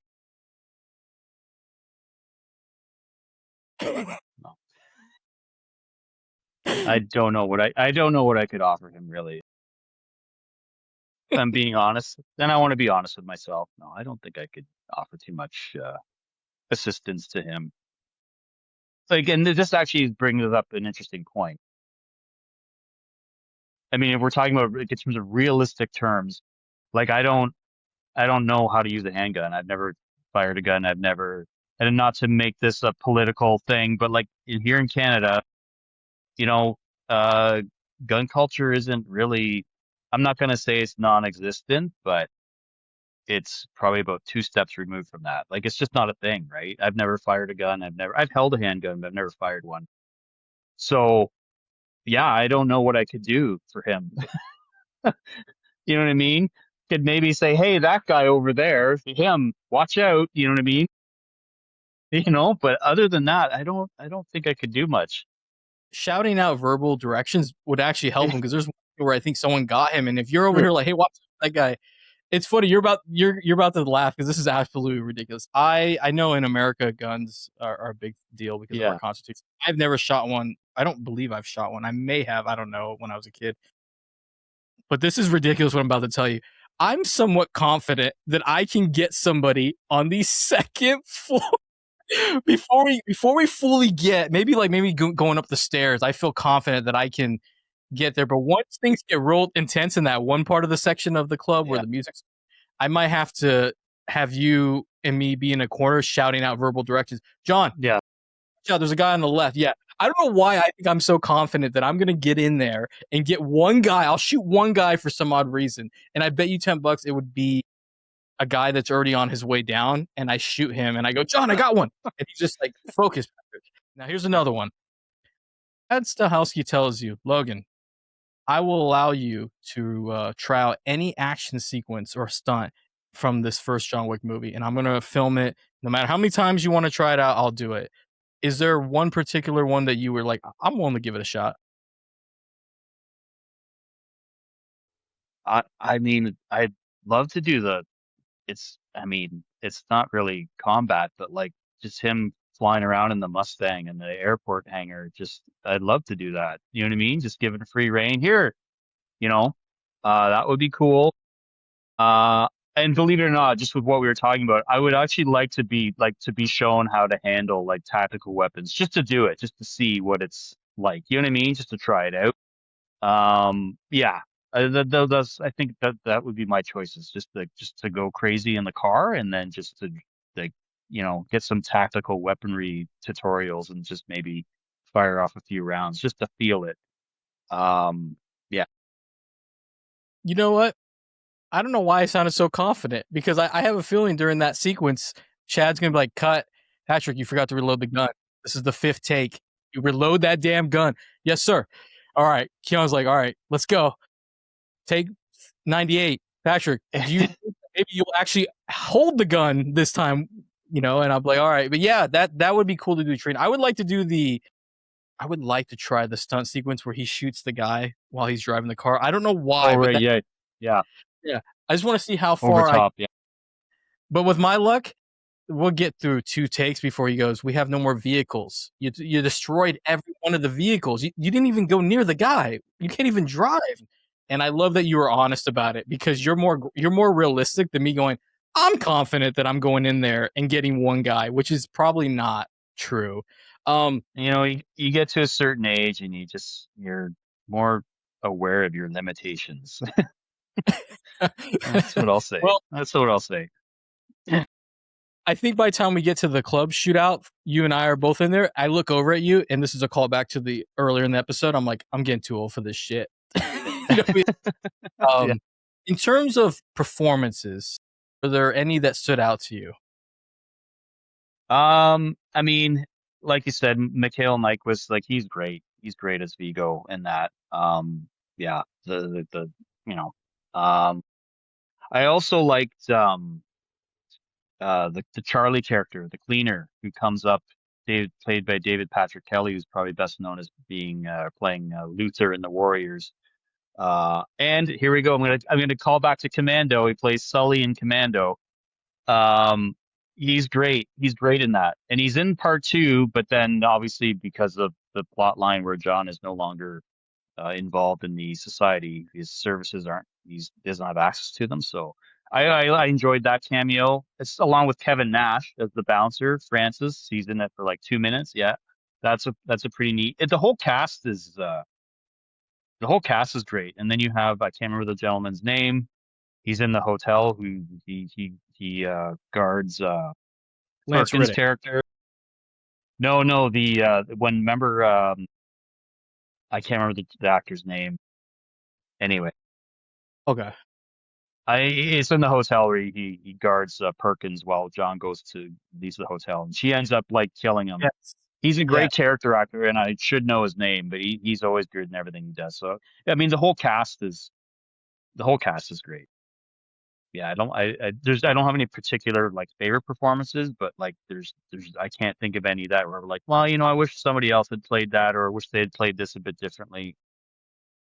No, for a less smaller budgeted film too, it's pretty impressive. Like you said earlier, there's a lot of people in this film: Ian McShane and Lance Reddick and Willem Dafoe. For a film that pretty much probably didn't have high expectations of making a lot of money, if we're being honest, right? Yes, I think that they were hoping it would do well, but yeah, it's funny. Yeah, the actor who does the supposable casting and release with Miss Perkins, Yeah. he is an actor. I do recognize him.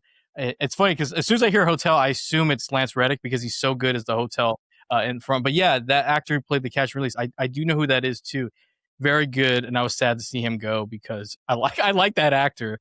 Yeah. Um, Performance wise, I've never been the biggest Ian McShane fan, probably because my only experience with him really was Death Race, and I know I love Jason Statham, but that movie's a little ridiculous for me. But he plays Winston so well, and so does Lance Reddick, who I don't think ever got fully a lot of credit. And rest in peace to him too. He's phenomenal. The way everything he does, I always loved him and his interactions with John because I feel like he's the only one outside of maybe Ian McShane's Winston that really understood who John was because they're like it's Mhm. always to see you, and John's just like Mhm. okay. Um, I like those two, and Mikhail Nyquist I think was the perfect, you know, main. He's not the main villain, but he is the father of the main villain. Alfie Allen, who plays Mhm. Yosef, he plays these slime bags, Yeah. these horrible people. He's such a good actor because he does it so convincing, and I always want Mhm. to punch. I want to punch him in Game of Thrones. I want to punch him in this movie. So yeah, those are some of the performances that stood out to me. Now, kind of similar, but like character wise, outside of John Wick, because everyone likes John Wick. Were there any characters outside of him that you liked? Um, I mean, nothing in particular. No, I mean, like I mentioned, the Charlie character was a neat little cameo. I wish he'd kind of been in parts three and four, but I mean, I get they can't just try to squeeze everybody in. There's no reason for his character to be in those sequels, but um, yeah, I just think it's a funny little, dinner reservation for however many, and he comes in with his little crew, and they do their thing, and yeah. I do love when he shows up because I mean, for a small performance, he puts in so much charisma because he is so Hmm. jacked up. John, he's just like, hey, Hmm. I'm getting Hmm. some gold coins with you. Like, are Yeah. you? See you later, dude. I like in mentioned their performance. The same thing. I do love Lance Riddick's character, the Continental Hotel manager, Ian McShane's Winston, John Leguizamo's Aurelio. Yeah. Did like Vigo at times because he makes me laugh. Toward the end, I'm just like, oh my god, he's ridiculous. You know who I really liked was Dean Winters. I have his name here. He is the Allstate commercial guy. And Oh, right. He's like the attorney or like the associate of, yeah, he's great. Yeah. he's so great in this movie that I'm so bummed for him because I'm like, oh, I've always loved those Allstate commercials. I'm like, why does he get more roles? Because he played that Avi so well. Outside of the, is there anything you haven't mentioned already? But is there anything outside the acting or writing that you particularly liked? I mean, I liked the, I mean, it's more of a visual thing, but you know, when they're doing like the subtitles when they're speaking in Russian and they have like this, like kind of like animated, like when they like have like Baba Yaga and it's like this weird kind of comic font. And I remember actually first time I watched it, when I saw that, I was like, is this based on, like, I don't read comics, so I don't, and I was like, is this based on a comic book? I was like, it's not, obviously, but like, just that font reminded me of that. Like, maybe this is based on some sort of source material. I thought that's a neat touch.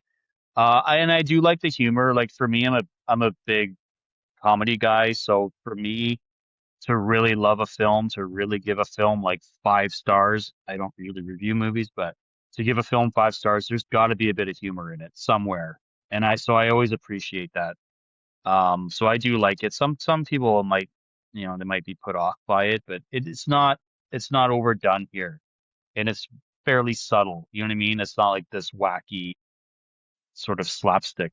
They don't get anything like that. It's just more just, even with like you mentioned the associate character where he's like, Vigo, English, please. Like, cause he keeps talking in Russian. He doesn't understand him, which you figure by this point he had picked up some Russian working for him for this length of time. But it's just things like that. It's more just subtle humor. But again, I do like it. And it to me, it just shows that it's they're not taking it too seriously. And to me, like, I love that. Yeah, I did like that is a good point out the subtitles because it's so different and it's like that once again those little details they could have just been regular subtitles, but it also helps with the performance because then when you see the actor saying the words and you look at the subtitles, you can really feel a lot more than if it was just standard. And yeah, that's a really wow, Logan, you got the film vision with you. That is a great point out with the humor. It's not. It's actually. I think it's probably one of the. I think it has. The other ones I don't think have as much humor as this, but the part that always made me laugh. I don't know if it's supposed to be humorous. Was the way Vigo's acting at the end when he buckles up. He knows what's Oh yeah, coming. yeah, yeah, It's and that's the time when he can be wacky, and I'm rolling with it because at this yeah, point I'm totally fucked. So he's just yeah, rolling, yeah, yeah, yeah, panicking. He's like, Dean Winters obviously like, give me a gun, and he's like, yeah, here, good luck. yeah. So it's a great one. Now we actually can talk about. We'll go toward the ending as we wrap this up. Is what are your thoughts on? I know you have shared a little bit about the fight climax, but overall, what are some of your thoughts on that ending? And I mean, again, like I mentioned, I thought like first viewing, I thought it was a bit anticlimactic, but like upon rewatch, it hasn't bothered me as much. Um, and I mean, I think it's a nice ending where he just by happenstance just ends up at a puppy shelter or dog shelter, and I think it's a nice ending. It's not too, it doesn't come across as too sappy. He's clearly in rough shape after everything he's been through. And it's that feeling of like, okay, now I can start the rest of my life. I mean, or so we think, or so he thinks, right? So I enjoy the ending. You know what I mean? It's a nice little, I mean, like I said, we all like dogs. I mean, most of us like dogs. So, it's a nice touch to have him just kind of bring a new friend home at the end. And, hopefully for him, live the rest of his life in peace, you know, well, as we we we know that know, doesn't happen. Yeah. yeah. But in 2014, and I was like, oh, great, it's a nice ending. He's resolved his stuff, and he's now a free man, right? Until part two. Actually, yeah, that's a perfect guess. I had to remember that in 2014. I didn't know if we didn't know if you were going to get another Yeah, one, and it was immediately. It came out super fast too. The second one, yeah, but yeah, I like the end because I'm one of those people, Logan. I'm extremely when people have crossed me, I'm extremely petty and I'm methodical in my planning.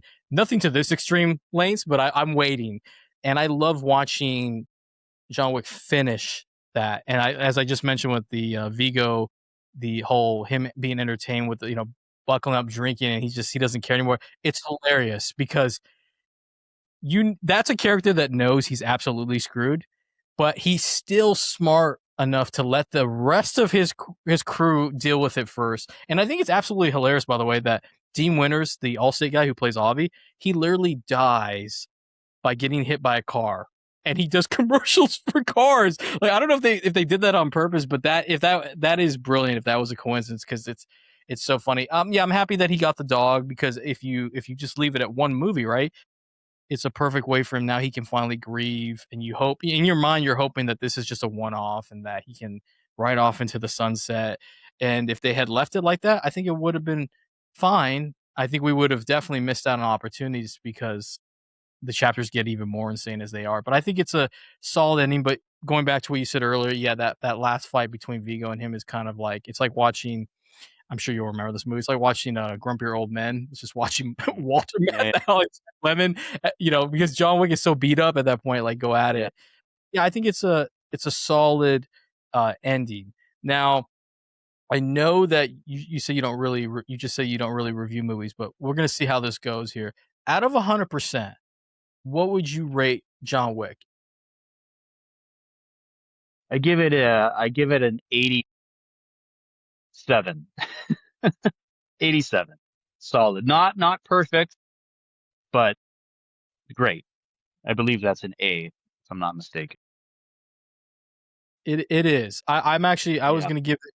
I almost rated it really high, but then I have to remember, this is the problem, right? Yeah. With the knowledge is, I have to remember there's 3 other movies, and there's something I'm about to reveal that shocks people, because apparently how I feel about one of the movies is not as well beloved. But I would give this an 88. I think it's very close to hitting. Like I said, it is one of the greatest action films. Mhm. It is going to be a film.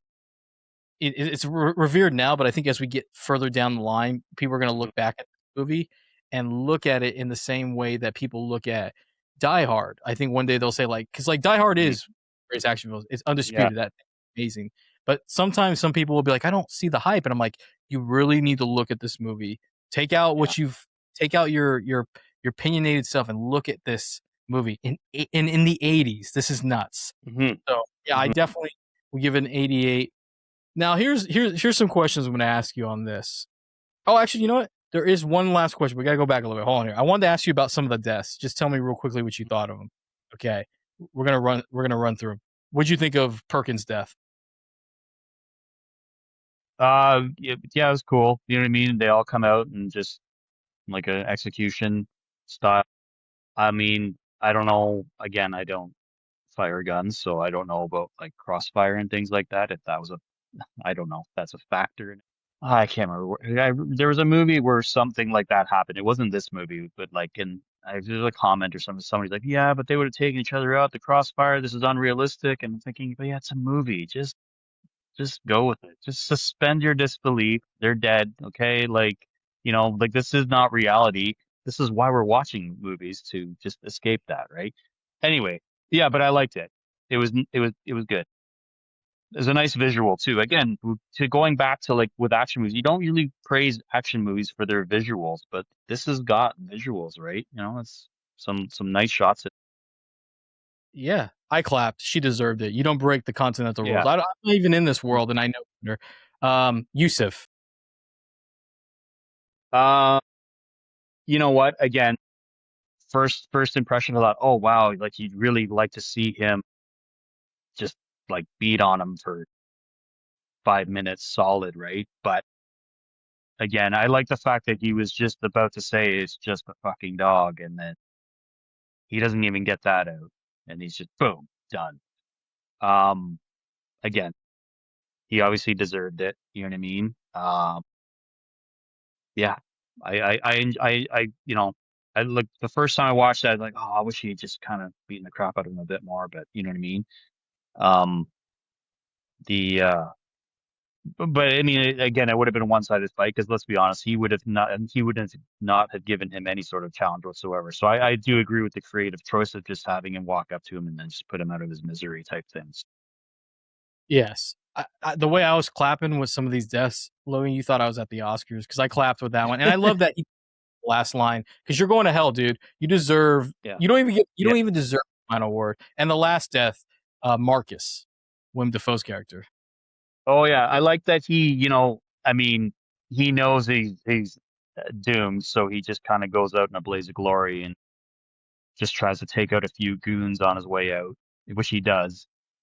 And yeah, um, sort of shows like the character. And I mean, the thing about that character as well is he's very ambiguous. You don't know if he's actually his friend or he's just like somebody that's trying to work against him, right? You don't know that until the scene in the hotel where he basically helps him um, escape Perkins, right? So, uh, but it's a brutal torture scene, right?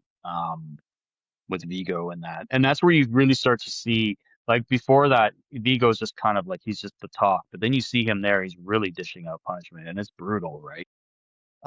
That's the point. It's supposed to be brutal. It's supposed to be unsettling. Yeah, Ego has no room to be upset with Marcus about loyalty Mhm.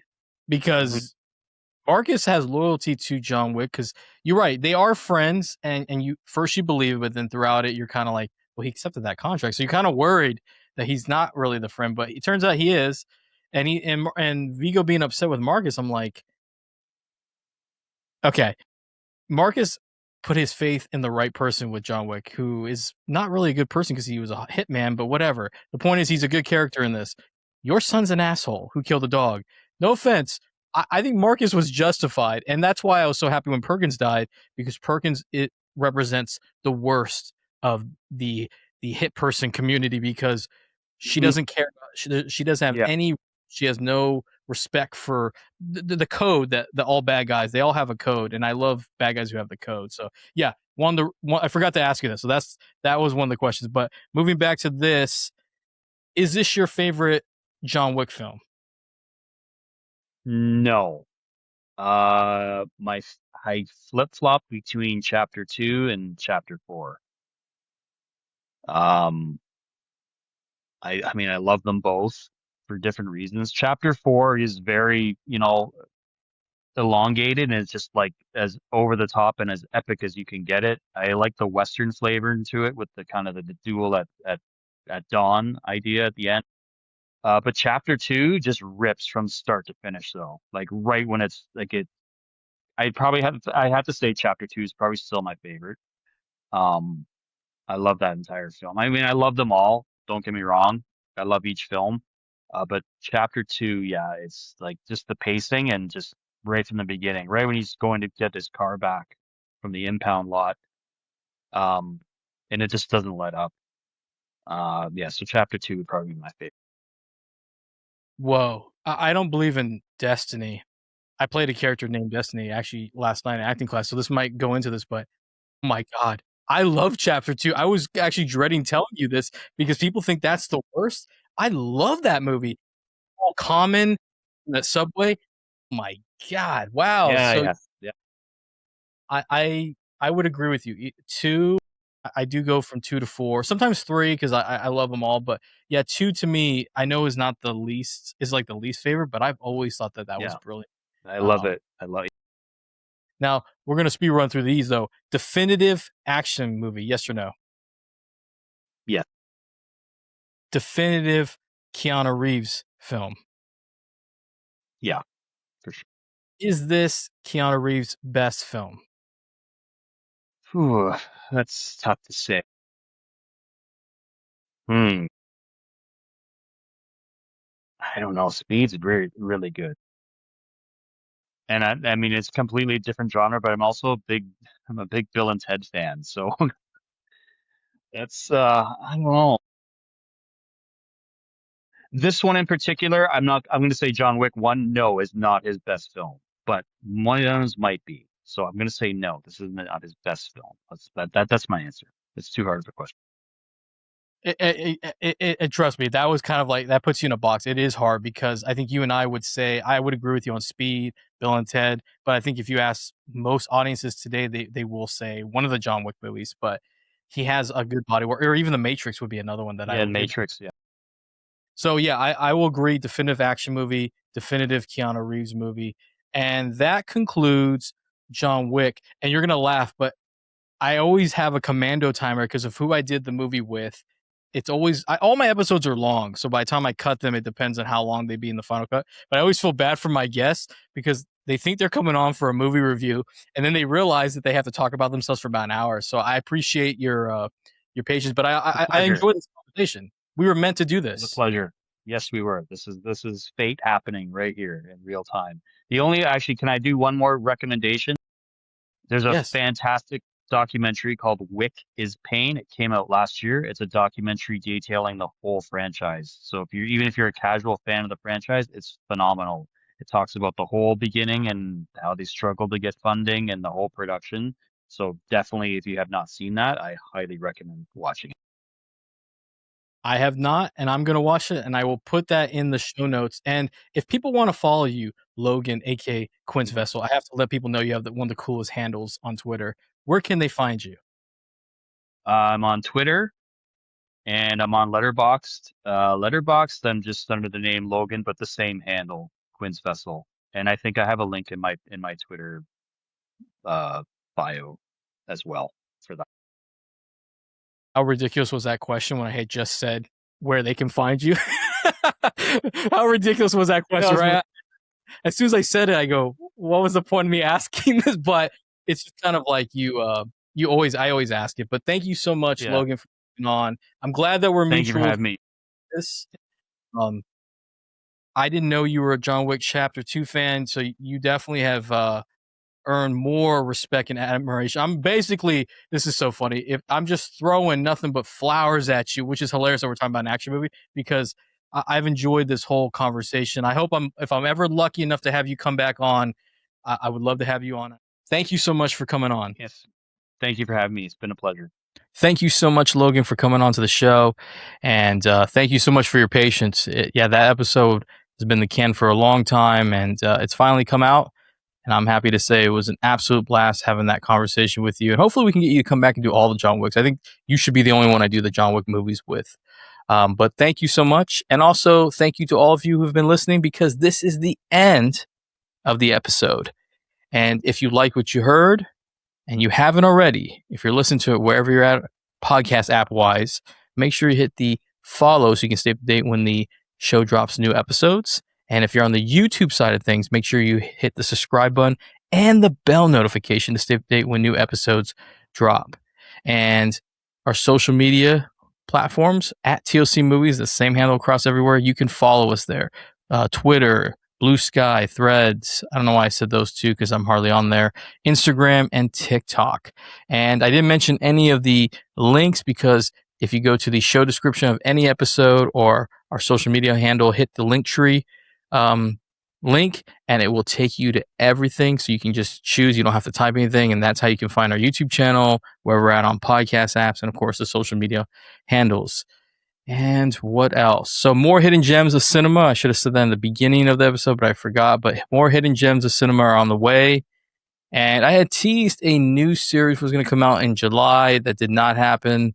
Like I said, there's going to be some new changes. So I had to push some things back. But yeah, there'll be a new movie series at some point once I get everything recorded for Hidden Gems. Hidden Gems will probably run as long as Woo. Now that's what I call action movie series. A lot of people like that one, and I like it. I like having people on. I like talking movies. So yeah, stay tuned for that. And that about wraps it up. So I am the Patrick, your host. Until next time, stay tuned for another episode of Tomorrow Comes Movies.